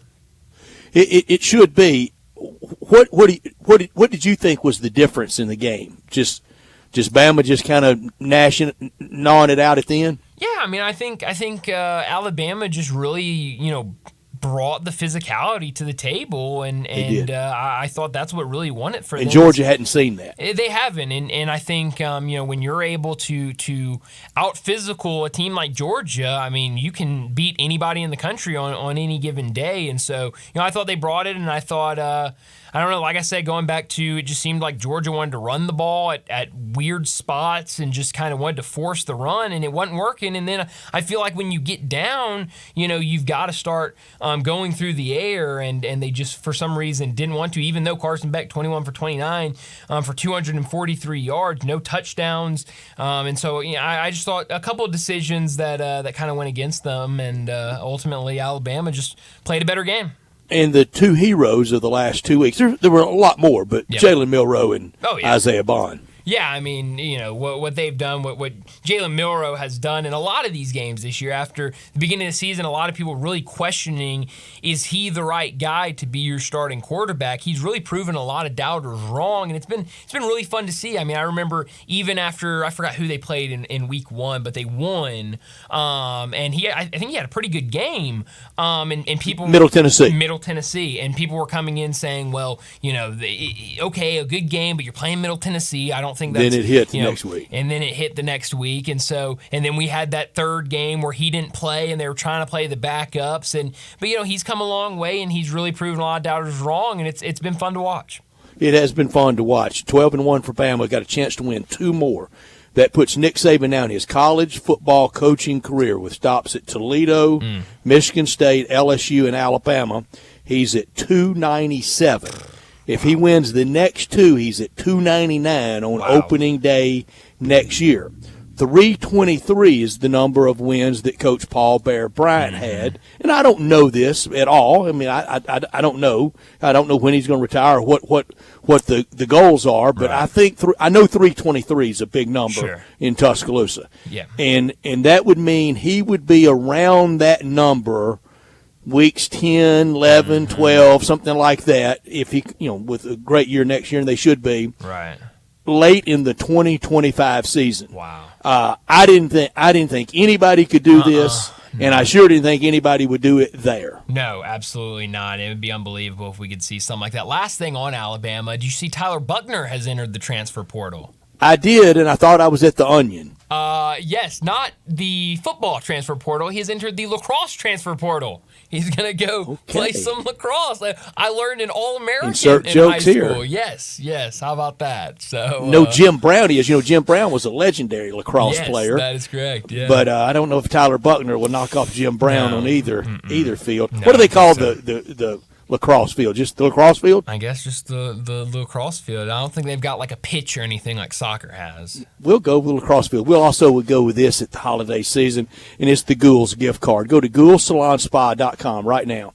Perfect gift. Perfect size, perfect color. Takes all the potential disaster out of gift shopping. Go to GhoulSalonSpa.com and buy that gift card right now. You bosses out there, I know Christmas bonuses are sadly kind of a thing of the past, but you still want to do something for your employees at your holiday get together, at the big meal, at the big party that people are starting to have. Buy those for your employees. Gould Salon and Spa, they've been turning heads since 1932. Mr. Sam Gould, he had a dream to provide his clientele with a truly professional and unique fashion experience, and it's been realized as a family affair of love and hard work, sons and grandsons and granddaughters and valuable associates, from a small hair salon to today's juggernaut. A lot of holiday seasons have come and gone at Gould's, and they can make it special for yours. So many of those great locations, from downtown to way out east, out to Collierville. Go to GhouldSalonSpa.com, a commitment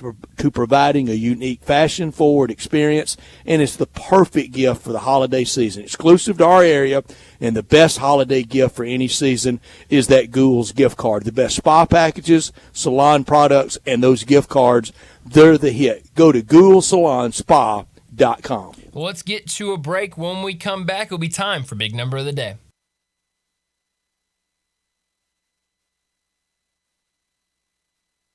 Radio for Sports 56 Happy Hour from 11 to 1 every weekday on Sports 56 and 98.5 FM. Guns, guns, and more guns. Over 700 firearms in stock. Home defense guns, old guns, new guns, used guns, big guns, little guns. Every gun you can think of, Classic Arms has them. All brands like Glock, Sig, Colt, Ruger, Smith & Wesson, Browning, Beretta, Benelli, Remington, Winchester, and more. Guaranteed lowest prices in town. Only gun importer in the Mid-South. Free gun inspections and appraisals, and free bore sighting for the upcoming deer season. Shop online at ClassicArmsOfMemphis.com or visit Classic Arms at 1740 Germantown Parkway behind Corky's Barbecue in Cordova. Yo, Mark, long time no see. You still down at Dyer's? Man, I'm not down at Dyer's. I'm out at Collierville Historic Town Square. When'd you move out there? We've been out there for about 13 years. We've got the shops, the park, we got the train the kids like to play on. You still cooking those burgers the old-fashioned way? Man, we're still flattening out those hamburger balls on a slab of marble and skillet frying them the old-fashioned way like they've been doing for 100 years. Dude, you still have those onion rings. Man, they're fantastic. Hand-breaded, served up just right. I loved those milkshakes. Please tell me you're still doing those. Man, we are hand-dipping those shakes, putting them in the old glass in the shake tin, served the old-fashioned way. You got any new items out there I need to know about? We're just doing a lot of gourmet sandwiches. We've got farm-raised catfish straight out of the Delta. We've got some hot tamales from Pasquale's Tamales out of Helena, Arkansas. Man, are they served in the husk? What those guys like to say, they're so good, you'll suck the shuck. Go see my buddy Mark at Dyer's Cafe in Collierville's historic town square. Hey, sports fans, if you're not calling John Anthony, you're simply missing out. To prove it, I'm releasing your Monday Night Report absolutely free on recorded message line. Call 1-800-244-5506. Tonight, I love this matchup. Cincinnati-Jacksonville is a monster. Side and total, Cincinnati aims to maintain its impressive spread covering record of 56%, while Jacksonville, led by Trevor Lawrence at 4-1 against the spread record at night games, looks to make it a tight contest. Cincinnati, Jacksonville, and hoops. 5 big plays, John Anthony has you covered. I love to go 5-0 free on recorded message. 1-800-244-5506. Information wins. John Anthony Sports, #1 against the spread. Call 1-800-244-5506. You want information? I've got it. Cincinnati, Jacksonville, and hoops. I love to go 5-0 of the season free. It's 1-800-244-5506 or go to johnanthonysports.com. Sponsored by JFSR Group. Roofs, and more roofs. Chris Price here with Metro Builders. Is your roof leaking? Do you have mold stains on the ceiling of your home or business? Is your carrier denying your claim or offering a repair simply because they don't have enough documentation? You need a contractor that performs work for insurance claims for policyholders each and every day, and Metro Builders is here to assist. Call Metro Builders. At Metro Builders, we provide free estimates, consultation, and claim repairs. Metro Builders' process of arriving, inspecting, diagnosing problems, and estimating is second to none, commercial and residential. Our team of Hague-certified technicians are standing by to assist you with providing estimates and photos to your carrier to document your loss. All you owe is what your policy states. No large fees on top of the final scope. We use high-grade materials and are certified by companies like Atlas, CertainTeed, Owens Corning, and Mulehide with labor warranties up to 50 years on all of our jobs. Metro Builders provides roof repairs across the Mid-South. Call Metro Builders to schedule your inspection free. Call me. 901-375-1717. That's 901-375-1717. Now back to Sports Time on Sports 56 and 98.5 FM. Here once again are Brett Norsworthy and Bryant Dacus.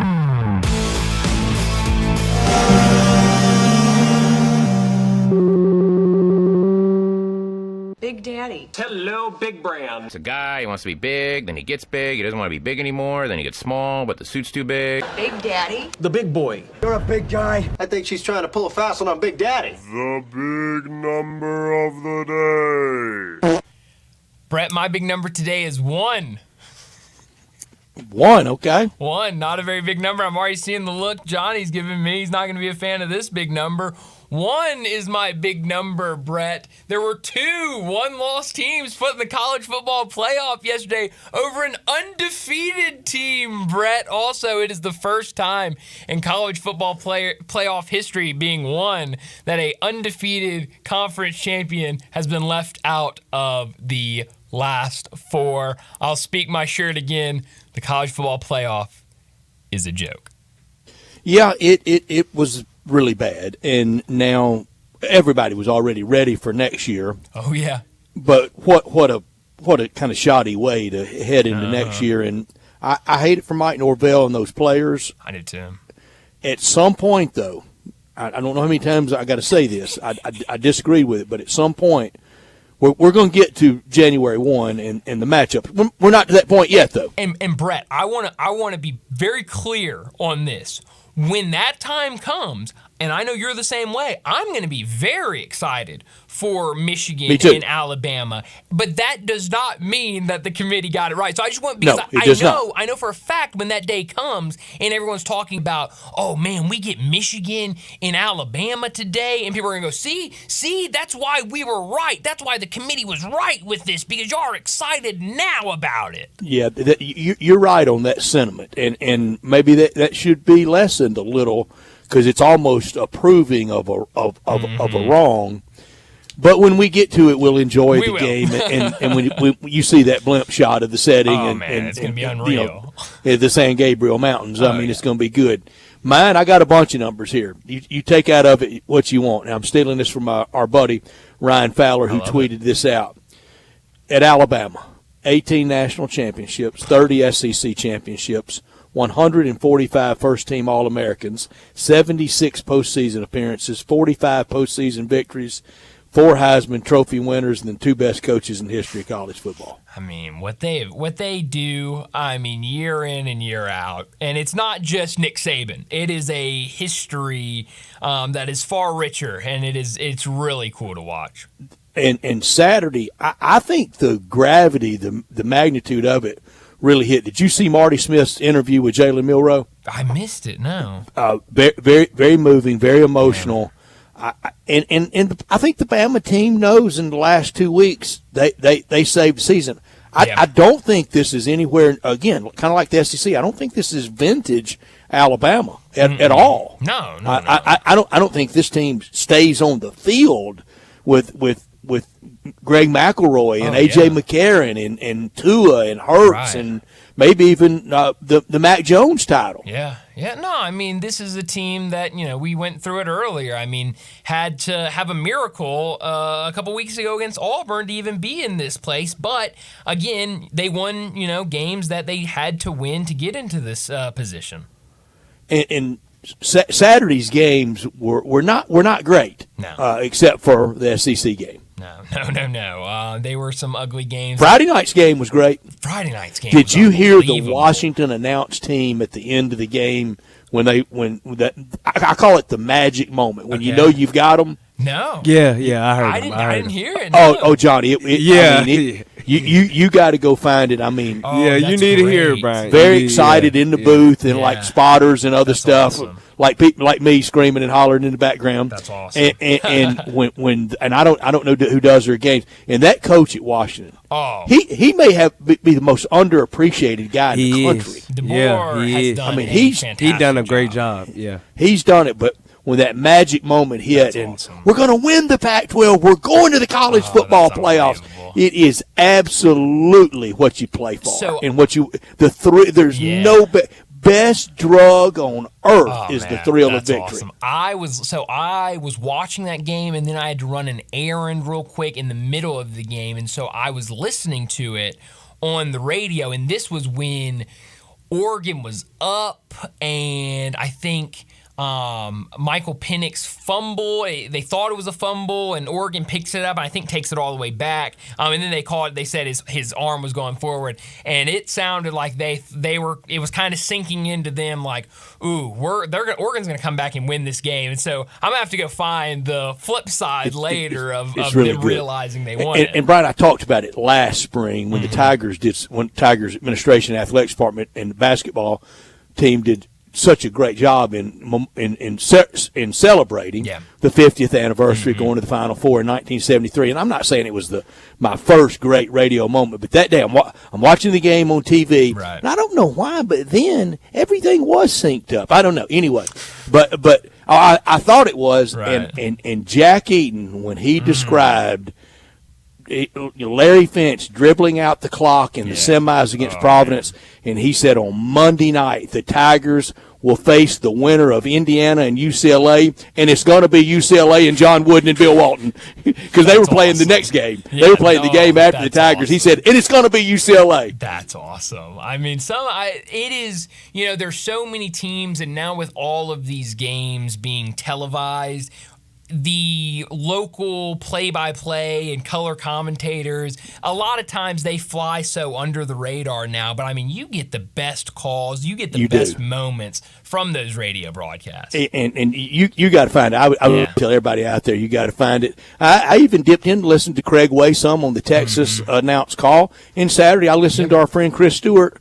on Alabama sitting in for Eli Gold. You know, I love the radio crews. Yeah. Because I know how much they love it. Absolutely. Yeah. So no, it was a fun weekend, a little bit of an uneventful Saturday outside of that SEC game, but no, it was and then obviously after that SEC game happened, the chaos began with everyone making the case for what team should make the 4, and that only heightened yesterday when we finally got the announcement. But that'll do it for our second hour. Let's go ahead and get to a break. When we come back, we haven't talked Grizzlies today. They were in action over the weekend. Let's get to a break. When we come back, we'll talk Grizzlies with DeMichael Cole.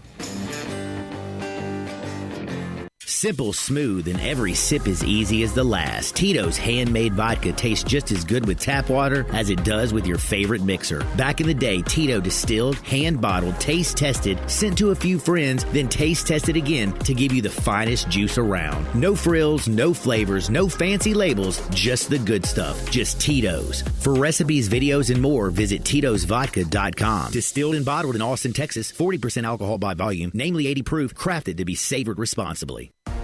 Wendy's Peppermint Frosty and Frosty Cream Cold Brew make the perfect gift for anyone in your life.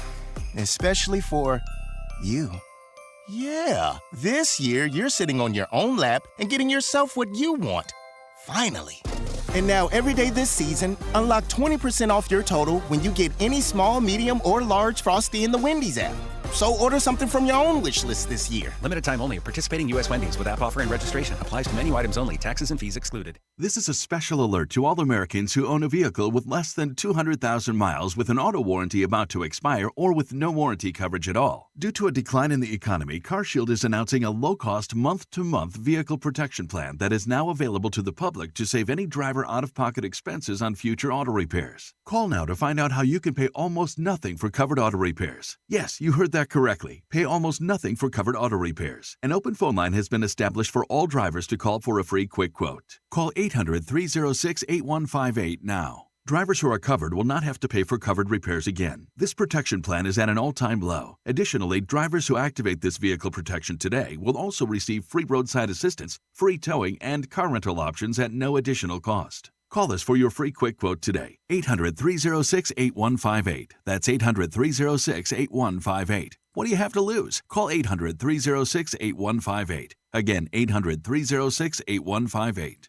It's a Big Green Egg early Christmas at Cordova Ace Hardware, Friday, December 8th from 11 a.m. to 6 p.m. We'll cook tenderloin, wings, pizza, and dessert all on the Big Green Egg. Try our new sauces and seasonings and check out the platinum selection of Big Green Egg equipment and accessories. Get $100 off the large egg, $150 off the extra large egg, $50 off the Egg Genius, and up to $70 off the Egg Expander kits. The Big Green Egg early Christmas party, Friday, December 8th, 11 to 6 at Cordova Ace Hardware, 1740 North Germantown. It's the hometown Memphis Tigers taking on Iowa State in this year's AutoZone Liberty Bowl. Plus, Memphis music legends, the Barkays, will be there performing the music that made Memphis, and you'll want to be there too. Everybody say, So Viga!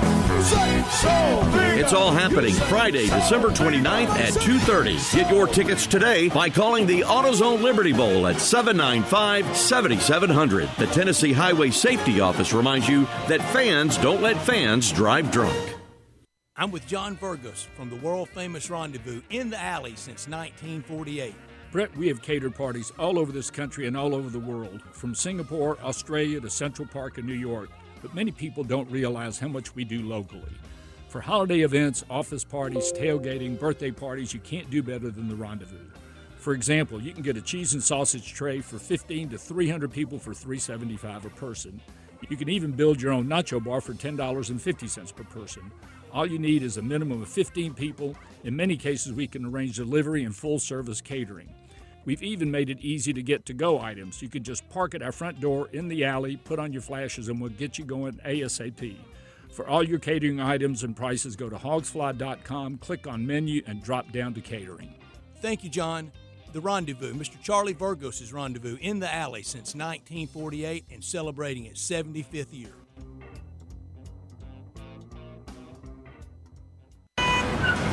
Sports 56 traffic.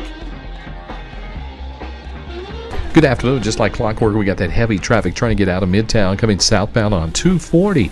As you make your way past Lamar all the way down to Norris, it's picked up in that construction zone, especially 55 northbound between McLemore and South Parkway. Pretty crowded over here now on 240, getting on to 385 Bill Morris Parkway going outbound.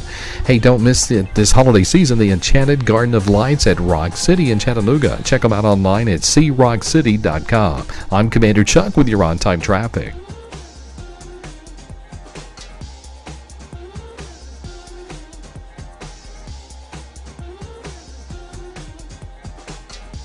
We are Sports 56, WHBQ Memphis, and W253DF Memphis, Flynn Broadcasting Stations.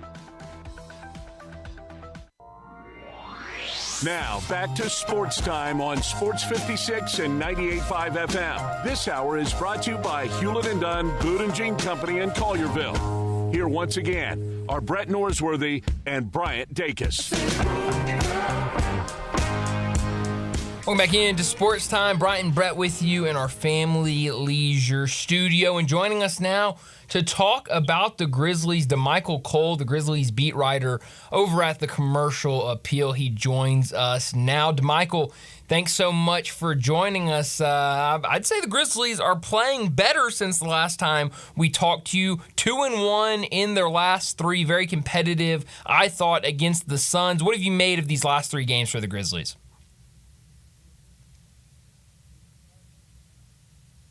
To what's made the Grizzlies the Grizzlies. Even in these last three games, if you go to the first two during this three-game stretch, you held two teams under 100 points. Mm-hmm. And granted, I'll say those two teams were missing star players. I know Grizzlies fans and people who follow the Grizzlies won't have any sympathy for teams missing star players. But the point is, the Grizzlies held those two teams, kind of below their average. Then you played the Suns, and you're going against Kevin Durant and Devin Booker, and you hold them to 50 points in the first half. Of course, in the third quarter, they got going a little bit. But defensively, things are turning around. But what stood out to me just as much as that defense is the offensive principles that the Grizzlies like to abide by are starting to really show to transition scoring, paint points. Remember, these are all statistical areas that the Grizzlies were at the top of the NBA in the last two seasons. You look at transition scoring, you look at paint points, you look at things like rebounding. The Grizzlies have been, at the top of the NBA last couple years. But this season, transition scoring, they're in the bottom third. Paint scoring, they're 23rd. But in the last three games, they scored 50 or more paint points in all three games. First time they've done that in three consecutive games. And then transition scoring, they're starting to get out and run because of those defensive stops. So they're starting to finally get, to what we've known the Grizzlies to be, the last under Taylor Jenkins, really. DeMichael, I say this jokingly, but thank goodness for the Doncic baby. Did you see what he did the very next night? I mean, a 30-0 run. He led a 30-0 run in that very next game, and that was without Kyrie playing and things like that. So we need to send a holiday gift card to the new baby. Well, right. Perfect timing for Grizzlies fans, right? And I mean, how about that? And I kid. There was one incident, and we'll get back to Grizzlies specific, but Michael, I thought the Ime Udoka, LeBron James dialogue was way out of hand, and then compounded yesterday by the security guard for the Philadelphia Eagles. I think across sports, you don't say one word to that other team, and you never touch them. Ime Udoka needs to never say one word to LeBron James. And in some of that dialogue, if Ime Udoka had been sitting courtside and said that, he would be rightfully tossed from the building. Yeah, I mean, what are we doing, right? Mm-hmm. I mean, it feels like in a way there's some kind of abuse of power going on, like some entitlement. With Ime Udoka, is like, let me put LeBron in a compromising position, kind of, because like, what is he gonna do? If he comes over here and does something, then he gets punished for it. And if he doesn't do something, now you think you show him up or something. That's it. It's like these people sitting courtside that think they can say anything to these players. Yeah. If Russell Westbrook goes over there and knocks your head off, he's through. He's ruined. Right. Exactly. So it's definitely, it should be ramifications for people who cross those type of lines. That's why it's good on, people joke about it with Russell Westbrook, but it's good on him to call out those fans sitting courtside and things like that, because I always say, like, booing and things like that's part of the game, right? Sure. It's always been part of it. Of course. Boo a player, tell a player, he sucks or he's not good, and those things. But once you start, like, Westbrook's big problem is when people, call him Westbrick, he doesn't like that, or other, like, demeaning terms and things like that. Like, it's different when you kind of get it to that level. Like, we all, talk trash. Players on the court talk trash. They call each other trash. They tell each other stuff, but they're not, That's fine if players do. That's fine. But if you don't have on a jock, you don't say a word. Yeah, there's certain lines you just don't cross. There absolutely are. DeMichael, what did you make of, I remember last Monday when we had you on, we were talking about, the last 5 or 6 games had been kind of a struggle on both ends for Jaren. What did you make of his 37-point performance against the Suns? And 2 for 5 from 3, 13 for 21 from the field, really shot the ball well and added 9 rebounds. Yeah, exactly. I mean, it's what you needed to see. Mm-hmm. It's what you needed to see. I mean, in that Suns matchup, if you go back to last season too, it was, I think, December. He had a very dominant game, against the Suns, and particularly they're just too small. Yeah. For him, at least, Kevin Durant has the length and whatnot, but Jaren is every bit of 250 pounds, and as we said in the last couple of years, he's starting to play into that strength more. And what we saw against the Suns was quick decisiveness. I think that's kind of what's been missing, in his game. He was posting guys up, and when he got the ball, it was left shoulder, right shoulder, quick. It wasn't back someone down, 4 or 5 times and let the double come to you. And that did happen a couple times. I think he had a couple turnovers. He definitely got the ball stolen from him when he did that a couple times. But it was quick, decisive moves. That's kind of what Jaren has to do right now, because defenses are going to throw multiple bodies at him. When he holds the ball for 4 or 5 seconds, defenses are pretty much going to build a wall, and they're going to be set up to kind of stop him. So I think the main thing was quick decisiveness in that last game, and he's just got to build on it from here. Yeah. Roster decisions are being made, contracts being signed, and agreements being continued. What else do you see the Grizzlies doing off the court, maybe on the trade front, between now and even Ja's return? You say that first part again. Do you think there will be many off-the-court moves via trade before Ja returns? Yeah. I don't think so. Now, the moves that'll have to happen will be the ones that happen, but nothing outside of that.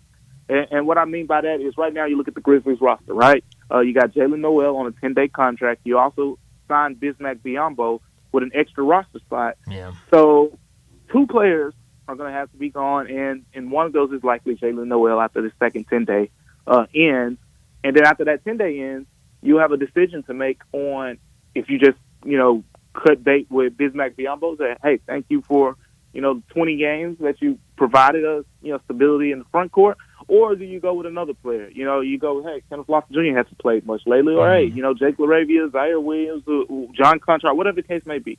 If you go in a different direction and you keep Bismack Biyombo, that's the big decision that the team is going to have to make. I know people want to throw out the idea, oh, you can trade these guys, things like that. Yeah, it's possible, but I like to think in a realistic standpoint here. And the idea of trading someone in December is very rare.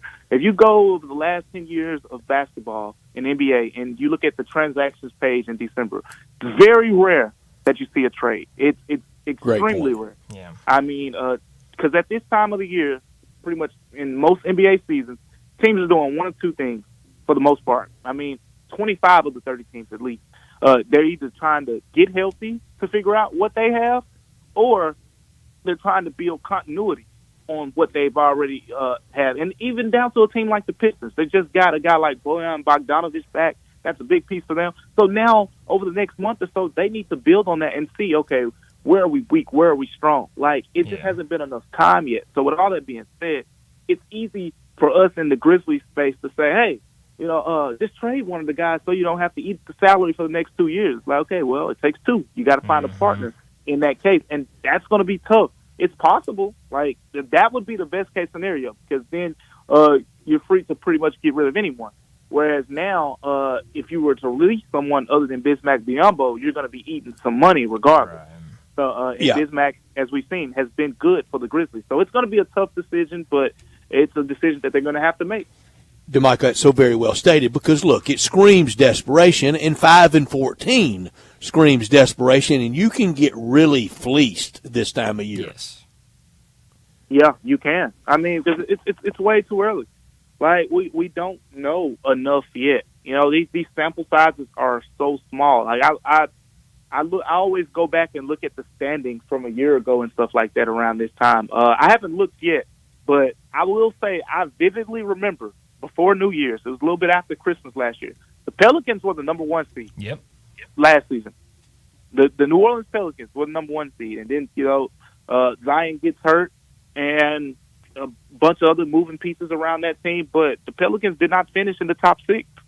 So it's just so much moving. I don't think the Lakers were in the playoffs. They definitely weren't in the top 6. They probably weren't even in the play at this point last year.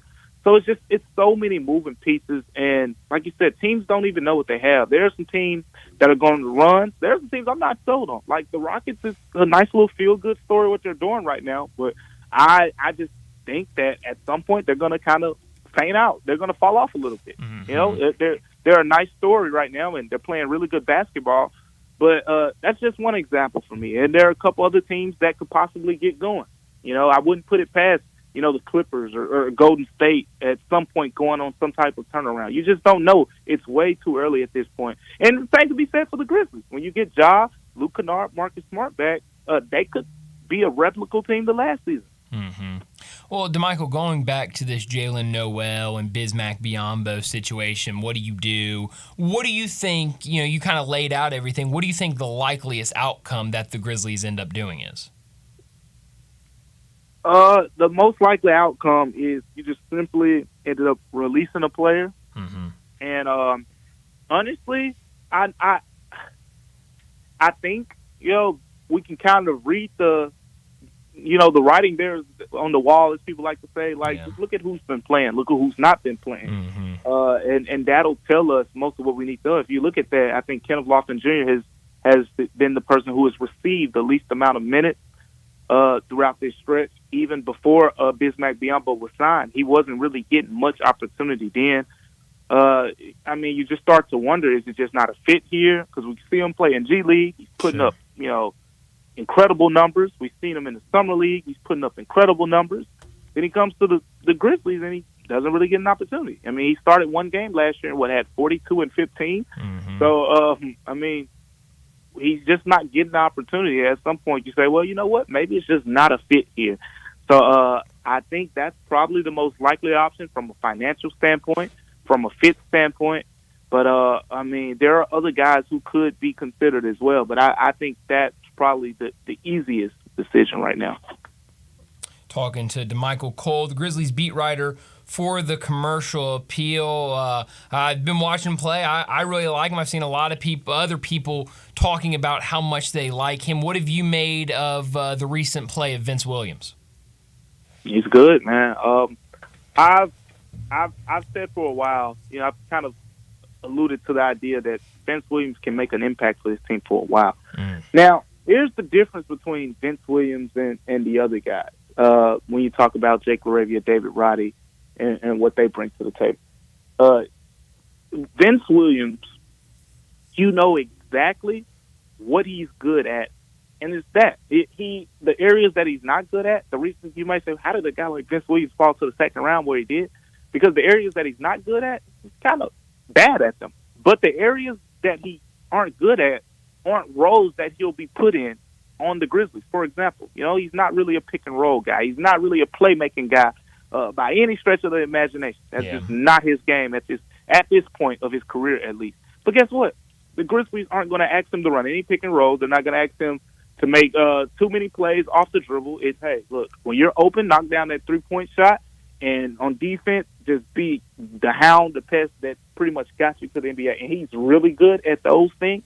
In addition to that rebounding, you know, people were asking, they're like, has he been rebounding like this? I'm like, yeah, the guy averaged 8 rebounds with the hustle. Like, if you've been watching the hustle just a little bit, just watch the hustle a little bit, you would have seen this. Like, he is kind of, and look, I think this is just my interpretation. I think he's kind of at this point like a better version of John Conchar.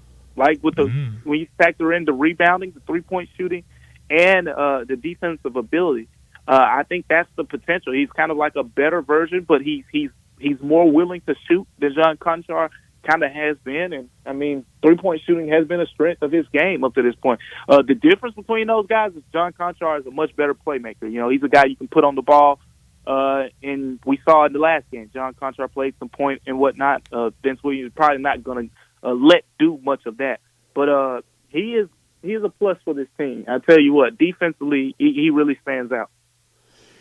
DeMichael, last Wednesday night, we put on the Grizzlies, a lot of people around town did, put the must-win label on the Utah game. They got it. Then thank you, Baby Doncic, with another win on Friday night. Is Wednesday night in Detroit the add-in game from the play-in against Detroit, against the Pistons, with how they're reeling? Is that must-win? Oh, yeah. You better not lose to a Pistons team that's lost. I mean, how many games have they lost in a row at this point? Is it 18? I think so. They were 2-1, and now they're 2 a million. Yeah, they were 2-1. That's exactly what they were. And you better not lose to that team. I mean, look, it's the Pistons. Okay, they got Bogdanovich back, and he is really good. You know, that's a guy. I kind of said, look, if the Grizzlies could get a chance to potentially get him later on down the line when we get close to the trade deadline, that's the guy that you got to at least kick the tires on right there. But he's going to make them better. He's only played one game so far. I think he scored like 22 points. And they were really competitive against the Cavaliers, you know, in that game. It was, you know, his first game. He came off the bench. But the rest of those guys are young and figuring it out. You know, Cade Cunningham, they got talent. Jalen Duren is a monster on the glass. At some point, this team is going to turn it around. But guess what? You don't want it to be against you. So this is a game the Grizzlies have to win. I think most of us have said that the Grizzlies need to get to 7 or 8 wins before John Morant gets back. And here's a prime opportunity to get a 6. And then you better, you know, hope when you get the Rockets twice, you get the Mavs at home, come out of there with a couple more wins potentially. Oh, DeMichael, 8-17 right now when Ja returns would look about like 25-0. It would feel so good. And Brian, I think I've kind of gone and done it. Wednesday night in Memphis is must-win night. Tigers at VCU, Grizzlies at Detroit. That's where we are at today. Oh, DeMichael, must-win in December. Yeah, that's where it is right now. These are almost like playoff games. It's just you can't. The hole is already, you know, pretty deep. You're talking 3.5 games, 4 games out of the play-in right now, but you can make up that, you know, because here's the thing: this has been the easiest part of the Grizzlies' schedule so far. So you usually say that's good, right? But I'm going to rebuttal that. I'm going to say it's good that the hardest part of the schedule is coming up, because you know what that means? That means the Grizzlies can kind of control their own destiny from the standpoint of they're going to play the Nuggets, they're going to play the Clippers more, they're going to play the Lakers, they're going to play, you know, all these teams where they can just gain ground on by just beating them themselves instead of already, you know, having lost to them much and then depending on other teams to do it for them. So since their schedule, they're going to get into the harder part of their schedule. You know, look at after Ja comes back, they got that West Coast trip. They get the Kings at home on New Year's Eve. Like, since the schedule gets tougher, kind of works out in a way. Like, there's a good part of that. Like, hey, look, if you're as good as you think you are, then you should be able to win, you know, most of those games. If you win most of those games, you'll find yourself in the play-in just by the fact that you gain ground by beating. DeMichael, you and Bryant and younger fans and people covering the team, y'all are so lucky because really all you've ever known is DeMichael. You haven't grown up here knowing the Grizzlies. You're so much more savvy and in tune with the NBA than me. It took me forever to really appreciate this 1 through 82 schedule. And I'm holding up the schedule now and showing the live stream. Man, there are no easy schedules. Yeah, it's not. I mean, but you look at the NBA now, like it's so deep. Like we're talking about especially the West. Yeah, I mean, yeah, but we're talking about like the Pistons is what are easily the worst team in the league right now, right? And the Pistons have at least 3-4 guys that any team would love to have. Oh, absolutely. Yeah, I mean, Cade they just Cunningham, need age. They need birthdays. And Jalen Duren, the Grizzlies would love to have a guy like Jalen Duren. Like, are you serious? I mean, Bogdanovich could start. I was far drafting him, wasn't I, Brian? You were. He wasn't there, though. They didn't make a mistake. Yeah. I mean, he wasn't there to be had. He was a popular choice around that time. But the league, I mean, you said it too, the West. Like, the West with the point guards, we talked about it. I think we talked about it here with Desmond Bain. And we were talking about, like, how they're legit 8 to 9 guards. In that conversation, we talk about could he potentially make an all-star team. Like, it's so deep. It's super competitive. Like, seeding just won't matter that much this year to me personally. Like, unless some team like the Nuggets is just so great at home, you just get in. You got a chance. Like, it's 3 to 6 seed, 3 versus 6, 1 versus 8. Not really going to be that much of a gap. Right. DeMichael, last thing for you before we let you go. After that first home win for the Grizzlies last week, you wrote about what a lot of the players were talking about after the game, their player-led practice. I believe on Tuesdays when it was held, as Zaire said, it was one of the hardest practices he had ever been a part of. Santi Aldama was talking about how much the team really needed it, getting comfortable, being uncomfortable. What did you learn about this team after we heard those comments early last week from Marcus Smart, from Derrick Rose? What went into this team-led practice? Well, it's kind of, it's kind of the effect of what they did this offseason, right? Yeah. You bring in Derrick Rose, you bring in Marcus Smart, and you bring them in most importantly for what they can do on the floor when they're playing. But then you get this other part of it where Derrick Rose says, if we don't communicate, we're not going to win games. Mm-hmm. And then Marcus Smart, lights into the team the very next game in the huddle. And it's to the point where Taylor Jenkins has to think of something. Like, I think, here's the thing, guys, and I want to make sure I say this, because when I wrote that story, some people kind of misconstrued it as, when I said the assistant coaches didn't do much talking at practice, some people took that as, what do we have the coaches for? Like, what are they here for? Like, it was a player-led, like, you put the idea from everyone that I was talking to, around things, the idea was to force the players to communicate, to force the players to be uncomfortable. They couldn't rely on the assistant coaches to do it for them. I said that in the story. At the practices, the assistant coaches are usually very loud, very active. No, it was up to the players, and the idea was, look, some of these guys don't know each other that well. You got guys up from the G League, you got guys on, a 10-day contract, you got guys who, like Bismack Biyombo, just got signed with a, suspension exemption. Like, a lot of these guys are really getting to know each other, and that putting them in that uncomfortable position where they have to challenge each other, where they said, hey, you were wrong. They had to tell each other, you were wrong on this play. You were right on this play. They needed that, and it's good for them. So I think it was a great, call from Taylor Jenkins. Some people took it as the complete opposite, but I think that was a coach basically saying, what can I do to kind of spark something here? And, it was a good call because all the players were talking at the practice. And as we've seen the results since, right? 2 games, holding opponents under 100 points.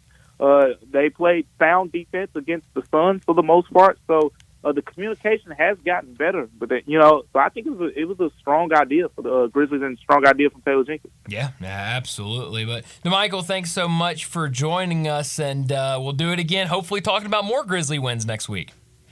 All right, take care, guys. Thank you, DeMichael. Really appreciate it. Thank you, DeMichael. Absolutely. DeMichael Cole joining us every single Monday afternoon talking Grizzlies. And no better person than DeMichael to talk about And what he's describing is what the hand that's been dealt. I mean, I call it now in the portal era in college sports that you almost need to have those stickers on that says, hello, my name is. Yes. You walk in first day of summer and everyone's greeting each other. Hey, where'd you come from? What's your name? And that's the hand the Grizzlies got dealt. Yeah. I mean, with all of these injuries, with everything that's happened, I mean, it's just I talked about some of those team. some of those fivesomes on the floor last week. I mean, you would have never imagined that, but that's what they got. Yeah, that's the hand that was dealt, and 2 in 1 week this past week is not bad, and hopefully we love Baby Doncic. What are we going to send? I don't know. I'm sorry, girl or boy? I don't know. I don't either. Couldn't tell you, but hopefully diapers will work. That's right. We'll send a month of diapers. Some diapers. Yeah. Maybe a little bit more than a month, but yeah.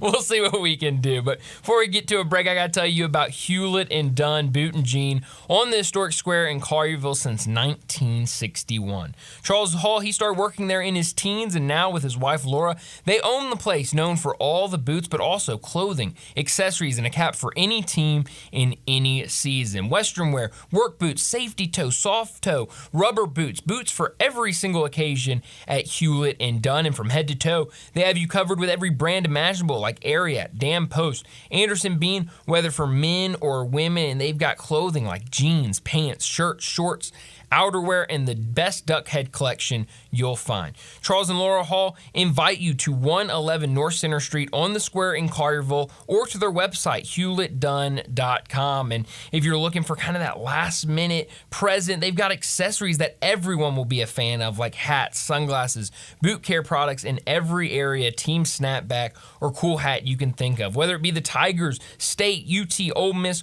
or the Razorbacks, they've got you covered. And for travel, their bag selection is top-notch. HewlettDunn.com, but please head out to Collierville, give them a visit, and say hello at 111 North Center Street on the square in Collierville at Hewlett and Dunn. Let's go ahead and get to a break. When we come back, we got to talk about Monday Night Football tonight. It'll be time for our Roost Chris Monday Night Football pick and preview. Join the voice of the Tigers, Dave Woloshin, for Wolo and Friends. Weekday mornings from 10 to 11 here on Sports 56 and 98.5 FM.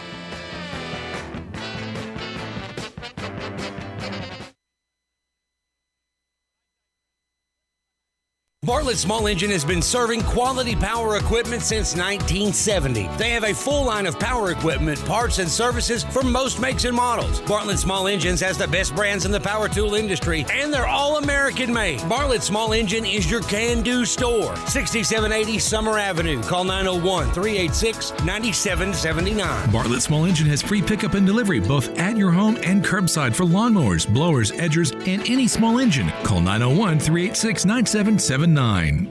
Roofs, and more roofs. Chris Price here with Metro Builders. Is your roof leaking? Do you have mold stains on the ceiling of your home or business? Is your carrier denying your claim or offering a repair simply because they don't have enough documentation? You need a contractor that performs work for insurance claims for policyholders each and every day, and Metro Builders is here to assist. Call Metro Builders. At Metro Builders, we provide free estimates, consultation, and claim repairs. Metro Builders' process of arriving, inspecting, diagnosing problems, and estimating is second to none, commercial and residential.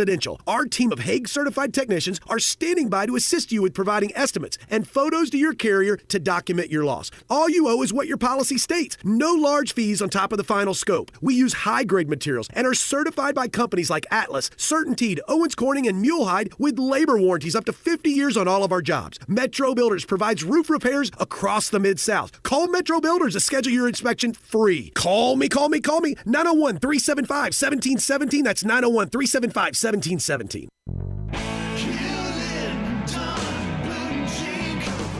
Hewlett & Dunn Boot and Clothing Company, we have it all. From handmade Amish leather belts, fine and casual clothing, boots, casual boots, work boots, fancy boots, and even safety-toed boots. Lots of cowboy hats to choose from, even Nebo lights, good-looking duck head dress shirts, duck head caps, shorts, and pants. Tons of jeans from Ariat, Wrangler, Devil Dog, and Kimes Ranch jeans. At Hewlett & Dunn, we have a great selection of Old South t-shirts and caps. Fine clothing from dress to casual to Sunday best. Enjoy choosing from UFO's orthopedic-approved shoes. Hewlett & Dunn Boot and Clothing Company. Boots of every size, every color, every skin. Great quality Western, work, and safety toe boots. Hewlett & Dunn Boots and Clothing Company. 111 North Center Street, Collierville. Hewlett & Dunn. Hewlett & Dunn, serving you and your family since 1961. This holiday season, give the gift of Gould's with a Gould's gift card for someone you love. It's the perfect gift for everyone. The Gould's gift card doesn't just send wishes, it grants them in store and online. Just come to any Gould's and pick up a gift card or go to GouldSalonSpa.com to purchase online. That's GouldSalonSpa.com. Happy holidays from Gould's. Gould's Salon Spa, locally owned and operated since 1932. Welcome to the Rendezvous. This is John Vergas. When my dad started the Rendezvous in 1948, I don't think anyone could have imagined we'd still be serving shoulder, cheese plates, and our world-famous dry rub ribs 75 years later. But we are still here in the basement, in an alley in downtown Memphis. We sincerely thank you for making the Rendezvous what it is today. Charlie Vergas Rendezvous. Be sure to schedule your delivery for the next game at hogsfly.com or come visit us in the alley. Sports 56 traffic. Accidents I hear in the last few minutes, but right now we're still seeing heavy traffic flow on 240 East from Mill Branch out to 385 Billmores Parkway. It continues to build with more and more volume on 40 eastbound, let's say from Sycamore View Road all the way out into Fayette County. It's just now starting to get a little bit crowded in the construction zone northbound, especially here on 55 up by McLemore and South Parkway. You don't want to miss it this holiday season. It's Enchanted Garden of Lights at Rock City in Chattanooga. They're online right now at CRockCity.com. I'm Commander Chuck with your on-time traffic.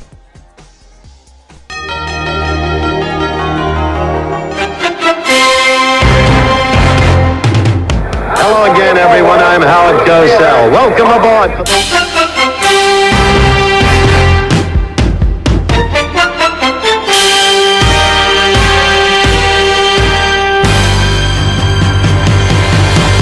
ABC's Monday Night Football. Monday Night Football tonight. It's a good one with the Jacksonville Jags hosting Monday Night Football at home against the Cincinnati Bengals. This was supposed to be Trevor Lawrence versus Joe Burrow. Instead, it's Jake Browning. There you go. Who, along with Michael Penix, the only two quarterbacks to lead the Washington Huskies to a college football playoff game. That's right. Remember that? What a stat, Brett. What a nugget. I dug that one out, didn't I? Wow, that's great. I love that was a while ago, sure but tonight should be fun in Duval. They'll be chanting that. And Trevor Lawrence, we're going to rank our quarterbacks here in a bit. And I might be a little ahead of myself where I have him ranked with the Bengals and the Jags combined. Mark Brunell was great with the Jags when they came in as expansion and through his years there, and got them to an AFC championship game. But every Monday night we love talking about Ruth's Chris. We love talking about and going to Ruth's Chris all the time, and we're going there soon. Bryant, me, Johnny, we're all going there for our Christmas get-together with each other, and we're going to have a great time there. The steaks are so good. I can hear them sizzling now, that patented boiling method. Hear the sizzles. Enjoy Monday Night Football and the holidays at Ruth's Chris on all the TVs. Visit ruthschris.com to make a reservation and celebrate the right way at Ruth's Chris Memphis in Regalia. Plenty of safe, free parking for you and those Ruth's cards. The cards are the best holiday gifts because you got it right. Get them that card. Let them go enjoy it whenever they want to. Whether it's date night, a birthday, after a big win, or just because. Raise a steak in celebration at Ruth's Chris Steakhouse in Memphis. The sizzles are famous. That's how celebrating and enjoying Monday Night Football should be done, and we've done it all year, and we're going to do it for our holiday get-together. For any occasion, treat yourself to one of the classic USDA prime beef steaks, seasoned and broiled to perfection, then serve sizzling hot on one of Ruth's signature 500-degree plates. Trust me on the temperature and trust me on a great time at Ruth's Chris in Regalia. They're hosting so many parties. They have room for yours, a get-together, whether it's 2 or 4 or 6, whatever it is, or a big group. They got the space for it. Kevin Johnson, a great guy. The GM and Jared Wells, his executive chef. They want everyone to know about holiday parties, and you need to plan to start now. Right after the holidays, you need to start thinking about the Day of Love around Valentine's. Open for lunch on Sunday. Happy hour Monday through Thursday, 4 to 6, and Sunday 3:30 to 6 o'clock. Most hospitable steakhouse in town, and those Ruth gift cards always available. over the weekend in the NFL, not so good for either one of us. We were both 1-1. We only had a lock and a shock. We both hit our lock. Neither hit our shock. You were right there with Denver. They just barely lost to Houston. And I was there for a lot of the day with Cleveland before the Rams pulled away. On Saturday, 10 games. Bryant, you were 5-5. Wow. I was 6-4. Wow. What was the difference maker? Michigan went a long way for me. Oh, yeah. They barely got there, but they got there. We had agreement on 5 games, and we were correct on 3 of those 5. Wow. We both hit Pac-12 on Friday. We both hit Big 12 on Saturday. We both missed Mountain West. We both missed AAC, and we both hit on FSU in the ACC game. Wow. Good weekend, though. I mean, that's a pretty good weekend. 5-5 and 6-4. It's good. For the year in college football, I'm now at 49-46. You're now at 44-51, and we got Army-Navy coming out Friday, and then just the bowls. So, that's right. And Johnny's going to pick bowl games with us. He is. He's been getting used to it, I guess. Hey, man, I'm fired up for it, man. You better be. I'm fired up for it, Brett. All right, Johnny, you better be fired up because now I go to Tigers Bankroll. We will get to Monday Night Football, I promise. Tiger Bankroll on Friday. I had Ole Miss for 25. I had them in the preseason straight up. Yep. You give me that 1.5. I'm sorry, we went off at 2.5. Yeah. And so I sure jumped at that. I got to 11.75. Bryant wagered 50. He lost, fell to 5-2. I'm 5-2. You're at 11.25. Johnny went all in. He put his diploma on the line. He bet his diploma and $100, and he's down to $890. You know, Johnny's learning. Hey, man. Johnny's learning to play the game. Hey. I walked in today, and the first thing he said to me was, "What happened to the Tigers? What happened to the Tigers on Saturday?" I said, Johnny, it was a tough loss. He goes, "I don't care about that. I'm down $100 again." Hey, man. I had to go to therapy over the $100. I need to go. Life comes at fast. Once I lost that, man, I got to rethink some things, man. Hey, back to the drawing board. Hey, Johnny, you know what I've told you? These streets are mean. Hey, these streets are very mean, especially in Tiger Bankroll, man. Especially with gaming. We'll pick tonight's game, but I like this game tonight, except which one of these two can run the ball a lick? Today, I looked it up. Cincinnati's last in rushing. Wow. In running the ball. Jacksonville's 19th. Not much better. Wow. Tonight's rushing total winner could be like 45 yards. Yeah, keep an eye on the rushing tonight and who actually tries to run the ball. And it's not the determiner that college football is, but I tell you when it does become a real factor, playoff time. Oh, absolutely. And I'm not trying to move the goalpost a little bit. It still would win during the course of the year, but I couldn't promise 75% for NFL rushing. I couldn't because it's become such a passing game. And in fairness, how college does those rushing numbers. When you sack that quarterback in college, that team that's down late, that helps my number. I've been fully transparent. I mean, people that know the game know that. Yes. But that team that's behind late in a college game, that rushing number may be toggling around the same. Well, they're behind. They get their quarterback sacked, and it's -17. Exactly. And it goes against that rushing number. That helps me. I know that that's part of the game. Don't get behind. Exactly. That's part of it, and you acknowledge that. I have, and that 10 for 10 in the championship games rushing. Unbelievable. Go out there and try to win that rushing battle. In college, I'm telling you, if you win it 50-49, it helps determine the winner. Tonight's winner, who's you pick, Brian? I'm going to take – so what are we playing off, a 10.5? Oh, I'm sorry. No, you're good. What number do you want to go off? I see at 10 right now, so 10.5. We add the half. 10.5 Jacksonville, that's big. That's big. I mean, Cincinnati's got pro players that are going to get a game check tomorrow morning. Exactly. So it's going to be wired into that count tomorrow morning, I guarantee it. Exactly. So with that being said, I'm going to take Cincinnati in this one. Now this could come down and be – they could win by 10 points, but at the end of the day, we would still get there. I most often than not, if a team in the NFL is a double-digit dog, I'm gonna side with them. I just pulled the old Pat McAfee switcheroo that he did Saturday. It's the only clever thing I think he did all year on game day. I loved how he got the crowd there with that chant that he had a few weeks ago in Athens, their chant, and then he did the switcheroo. I just did it with you. I'm taking Jacksonville over to 10.5. They get paid tomorrow, but they get paid after a loss. Oh, man, Brett, you got me. I like it. But no, that was great on game day. Got all the Where Georgia was Big fans. Noon Saturday? They didn't do a show. Did they not do a show at all? I was so busy Saturday morning, I They didn't even check. didn't 9, 10, 11 o'clock in the morning. I don't know if they did one later with the later Big Ten championship game, but got their first ratings W. Wow. Big rivalry weekend. That's huge. And that's a pretty good one to gauge by because that was the fairest fight they've ever had. They both were at Michigan, Ohio State. Yes. No, that's huge to win that, and you're right. That's even better point that they were both at the same game, and so you weren't going to, hey, I want to go see this atmosphere over that atmosphere. They're literally at the same atmosphere. Yeah, I mean that's huge. I don't know a bigger test you can have. No, that's big time. That's right. I didn't know that. I knew we had talked about that last week, but I didn't realize that. Hey, they were at the same place. What if next year you heard maybe game day going back to just a 2-hour show? Wow. I think it would help the on-site intensity. I think it would too. But we also know sales.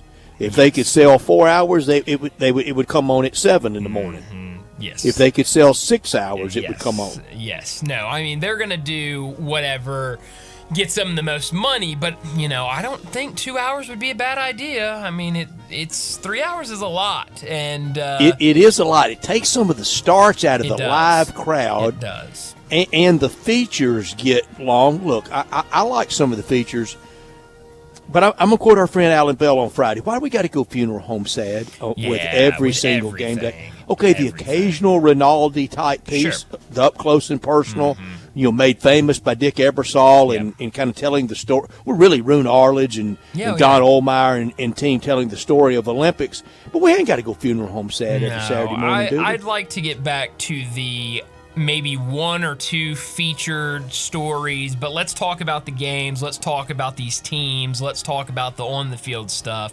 instead of 6 heart-wrenching stories back to back to back. But you're right. The 3 hours is long. I mean, when I was out there for Memphis SMU a couple years back, before everyone's fired up, right at the start, everyone's fired up. An hour in, you lose some of that momentum. You do. And it kind of drags on a little. And when you're on site and they leave talking about your game, like Tigers SMU that day, okay, you care, but you don't care as much. You're out there for that. And Brian, the day before that, I told Drew Barrett, I said, that 5 minutes before they go live, and kind of when the on-site director is counting it down, and we're going live to the nation in 3 minutes, in 2 minutes, in 30 seconds. That countdown, that's as good as it gets. It's unbelievable. I mean, and I would even go further. You're ready to play. Oh, yeah. I would even go further than that, at least at a place like Memphis where it's first-time game day. That hour, that 2 hour when they're like coming out one at a time and Lee Corso's holding up the helmets. I mean, it was such a cool experience. But, Drags, I think that day they had one feature on Kenny Gainwell, which everyone kind of got excited for. But, outside of that, there were a lot of other stories that everyone was just kind of sitting around, and then they would come back, and Mike Norvell was out there, and they were talking to Coach, and everyone got excited, and then obviously the end, everyone got excited. But that 3 hours can drag a little at times. It's hard to keep that intensity. I think in the beginning, it was the first time I was ever on site was Iron Bowl 96 at Legion Field, and I think it was an hour, and I thought I had gone to the best thing I'd ever been to in my life. Oh, yeah. Yeah, absolutely. No, I wouldn't trade it to being there for Memphis and SMU, but I wouldn't mind if they changed it to 2 hours. Brett, we got to do our top 4 quarterbacks we do. This I'm game sorry. Before we get to a break. No, you're all I'm good. sorry. I filibustered. I didn't mean to. My big 4, these two teams combined, I start with Joe Burrow 1. Yeah, Whoa. Joe Burrow 1. Ken Anderson 2, and he should be in the Pro Football Hall of Fame. 3, Holy Carson cow. Palmer. 4, Trevor Lawrence. Yeah, I did it. Wow. Brett, I'll be honest.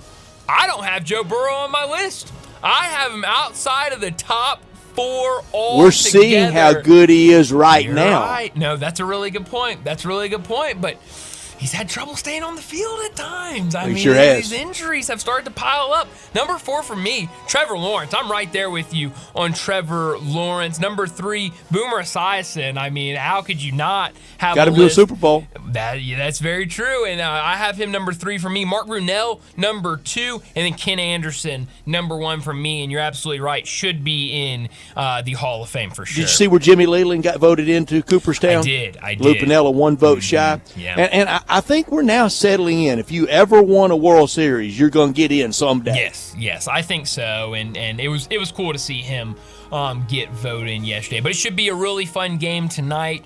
Monday Night Football, Bengals at Jaguars. You can hear all the action right here on Sports 56. We'll have that coverage starting at 7 o'clock after Rebel Yell.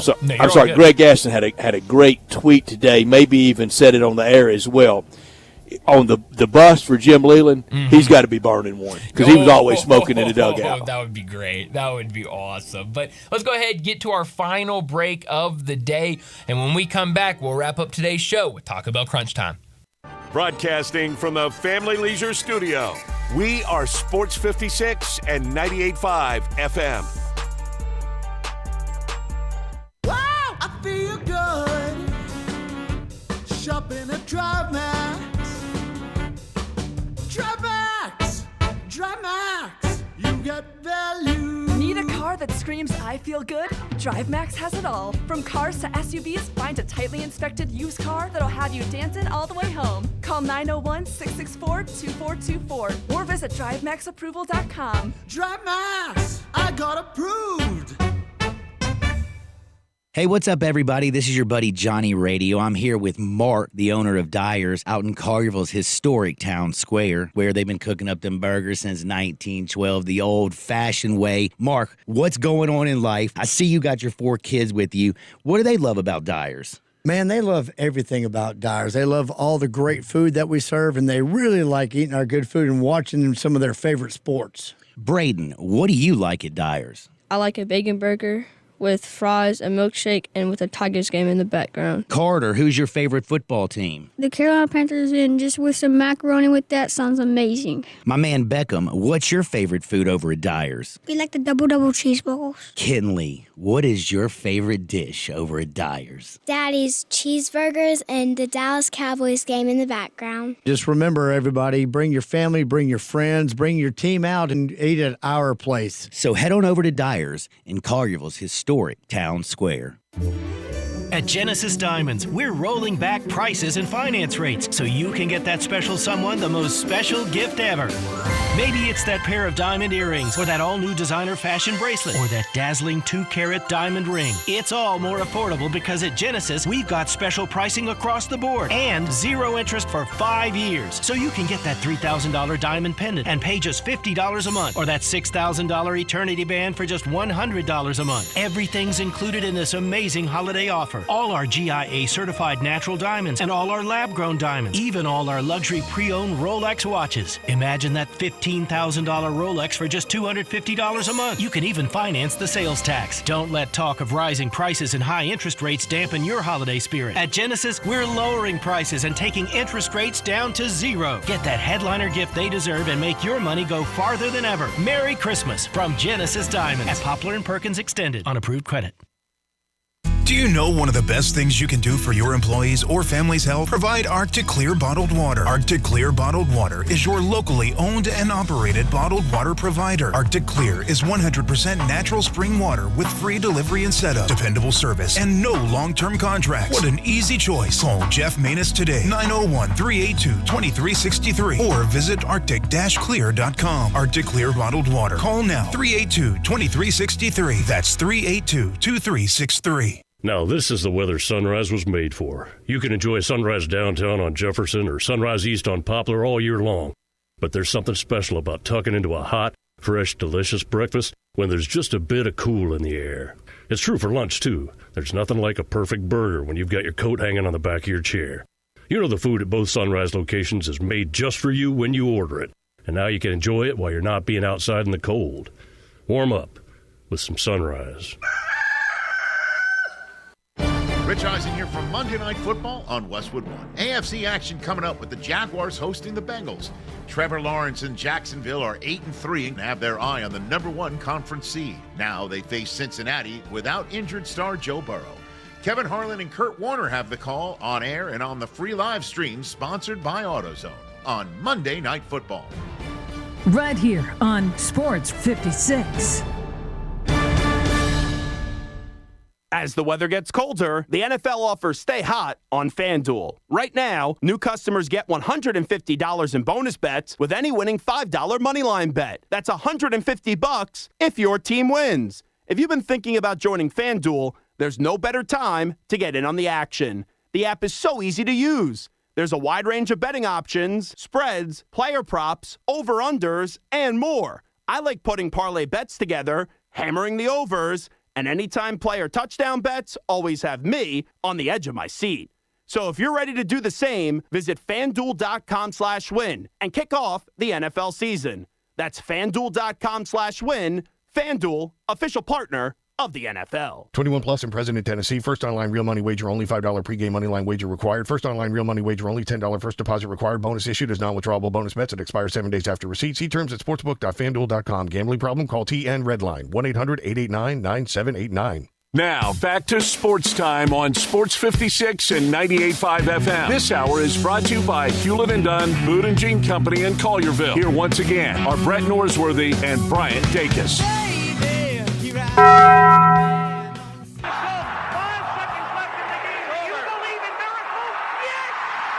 crazy, folks! Go crazy! This is for all the biggest crunch time. You are looking live. In your life have you seen anything like that? Goodbye! Hello, Haskins. It's obviously crunch time. Hammer, nail, coffin. This baby is over. The double steak grilled cheese burrito, so good. Double the steak with nacho cheese sauce, seasoned rice, red strips, sour cream, and the 3-cheese blend wrapped inside a warm flour tortilla, with even more 3-cheese blend grilled on the top. The double steak grilled cheese burrito, it hits the spot now at Taco Bell. And at Taco Bell, when they say they are feeding people's lives with unexpected good, they mean it. Bowl food you can't get anywhere else. Well, Brett, I learned 2 things today. Just a couple of minutes ago, the 2023 Heisman Trophy finalists were announced. LSU quarterback Jaden Daniels, Washington quarterback Michael Penix Jr., Oregon quarterback Bo Nix, and Ohio State wide receiver Marvin Harrison Jr. are your 4 Heisman Trophy finalists. And also, I learned earlier today, Brock Purdy is now the MVP favorite at plus 300 in the NFL. Oh, he's back to being Joe Montana. That's right. He's back to being the best. He is just ahead of Jalen Hurts, who's at plus 350, and Dak Prescott, who's also at plus 350. I don't know. I think those other 2 quarterbacks have played better. I think Tyreek Hill should be in that conversation. As wide receiver, Tua should be in that conversation. But, Brett, let's not forget, a couple weeks ago, everyone was ready to cut this guy and send him to a Steve Bono. Yes. Almost Sonny Bono. It's crazy. It really is. What I learned is Ole Miss is they're in the New Year's Six for the 4th time in the 10-year run of the New Year's Six under 2 different coaches, and mixed in there one ginormous NCAA investigation. And in the 21st century, if you count David Cutcliffe's Cotton Bowl and Houston Nutt's 2 Cotton Bowls, I know they weren't BCS, but we know the prominence of the Cotton Bowl. That's 6 big-time bowls. The 3 Cotton Bowls, 2 Sugar Bowls, and now that's 7. I can't get my math right yet. and 2 Peach Bowls. Yeah, let's see here. 3 Cotton Bowls, 2 Sugar Bowls, at 7. Wow. 7 big-time bowl games under 4 different coaches in the 21st century. It goes to show it can be done at Ole Miss. Really hard job, but it can be done. Absolutely. What I could have done without, it's what we started the show talking about. It's what most of America has been talking about these past 2 days, and it's Florida State not making the college football playoffs. My shirt, again, the college football playoff is a joke. I think it's been a joke for a while when you have 5 power conference teams and only 4 slots. We knew something like this was going to happen eventually. It was flawed. And it finally happened in the last year. I don't know if I think that's a coincidence that something like this happened in its final year, but it's crazy. This isn't the Maui Invitational where we're just trying to get the most loaded field of the best players out there. This is playing for what we're going to call a national championship. And nobody knows what's going to happen on the field. Exactly. So I think it's crazy. I got one of the college football preseason Final Four right, one. And that was Michigan. I had Michigan, Ohio State, Georgia, Tennessee. I got one right. Wow. We'll take those tarps off tonight. Beam me up to the Gator Bowl. Take those tarps off at the old Gator Bowl. I love it. Beam me to this Monday Night Football game, Bengals at Jaguars. I don't know what to expect, what we'll see. Actually, change that, Brett, because we have the first in-season tournament. We sure do. Final games tonight. So beam me to both of those games tonight. The winner of Pelicans Kings, they're primed for hanging a banner if they win. They are. Oh, Brett, it's the time to get excited about the in-season tournament, but it should be fun with the NFL tonight, those two in-season tournament games. We've also got a very small slate of college basketball tonight, only 6 games going, but some good matchups, and there's some good teams playing. But that's all the time we have. Enjoy your night. We'll talk to you again tomorrow afternoon at 3 o'clock.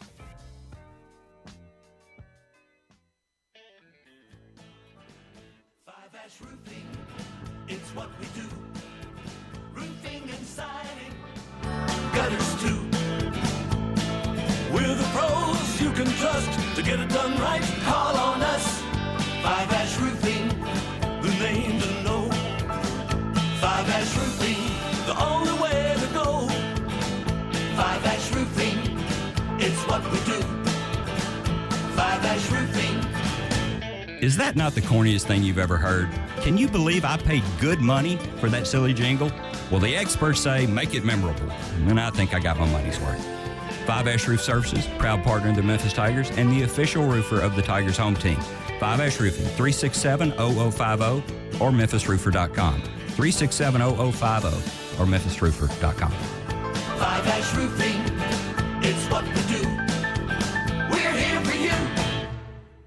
Make the season extraordinary when you shop the spectacular holiday collection at Sissy's Log Cabin. From engagement rings to designer jewelry, you'll save on gifts everyone will love, all while enjoying the Sissy's promise of unmatched service and experience at any of our 6 locations or online at sissyslogcabin.com. Embrace the magic of the season, only at Sissy's Log Cabin, official jeweler of the Memphis Grizzlies and the Memphis Tigers, because life's too short for ordinary jewelry. Hey, sports fans, if you're not calling John Anthony, you're simply missing out. To prove it, I'm releasing your Monday Night Report absolutely free on recorded message line. Call 1-800-244-5506. Tonight, I love this matchup. Cincinnati-Jacksonville is a monster. Side and total, Cincinnati aims to maintain its impressive spread covering record of 56%, while Jacksonville, led by Trevor Lawrence at 4-1 against the spread record at night games, looks to make it a tight contest. Cincinnati, Jacksonville, and hoops. 5 big plays, John Anthony has you covered. I love to go 5-0 free on recorded message. 1-800-244-5506. Information wins. John Anthony Sports, #1 against the spread. Call 1-800-244-5506. You want information? I've got it. Cincinnati, Jacksonville, and hoops. I love to go 5-0 with the season free. It's 1-800-244-5506 or go to johnanthonysports.com. Sponsored by JFSR Group. Welcome to the Rendezvous. This is John Vergas. When my dad started the Rendezvous in 1948, I don't think anyone could have imagined we'd still be serving shoulder, cheese plates, and our world-famous dry rub ribs 75 years later. But we are still here in the basement, in an alley in downtown Memphis. We sincerely thank you for making the Rendezvous what it is today. Charlie Vergas Rendezvous. A legendary experience for over 75 years, whether you dine in, pick up, or ship across the country. Jessica, this is the happiest day of my life. Right up there with the day I bought my RV and insured it with Progressive. Man, I love that thing. There are a million fish in the sea, which I'm reminded of every time I bring my RV to the lake, but I vow to love and cherish you just as much as I cherish campsites with full electric and water hookups. I'm so sorry. Protect your beloved with an RV policy from Progressive. Take as little as 4 minutes to see what you could save at Progressive.com. Progressive Casualty Insurance Company and Affiliates.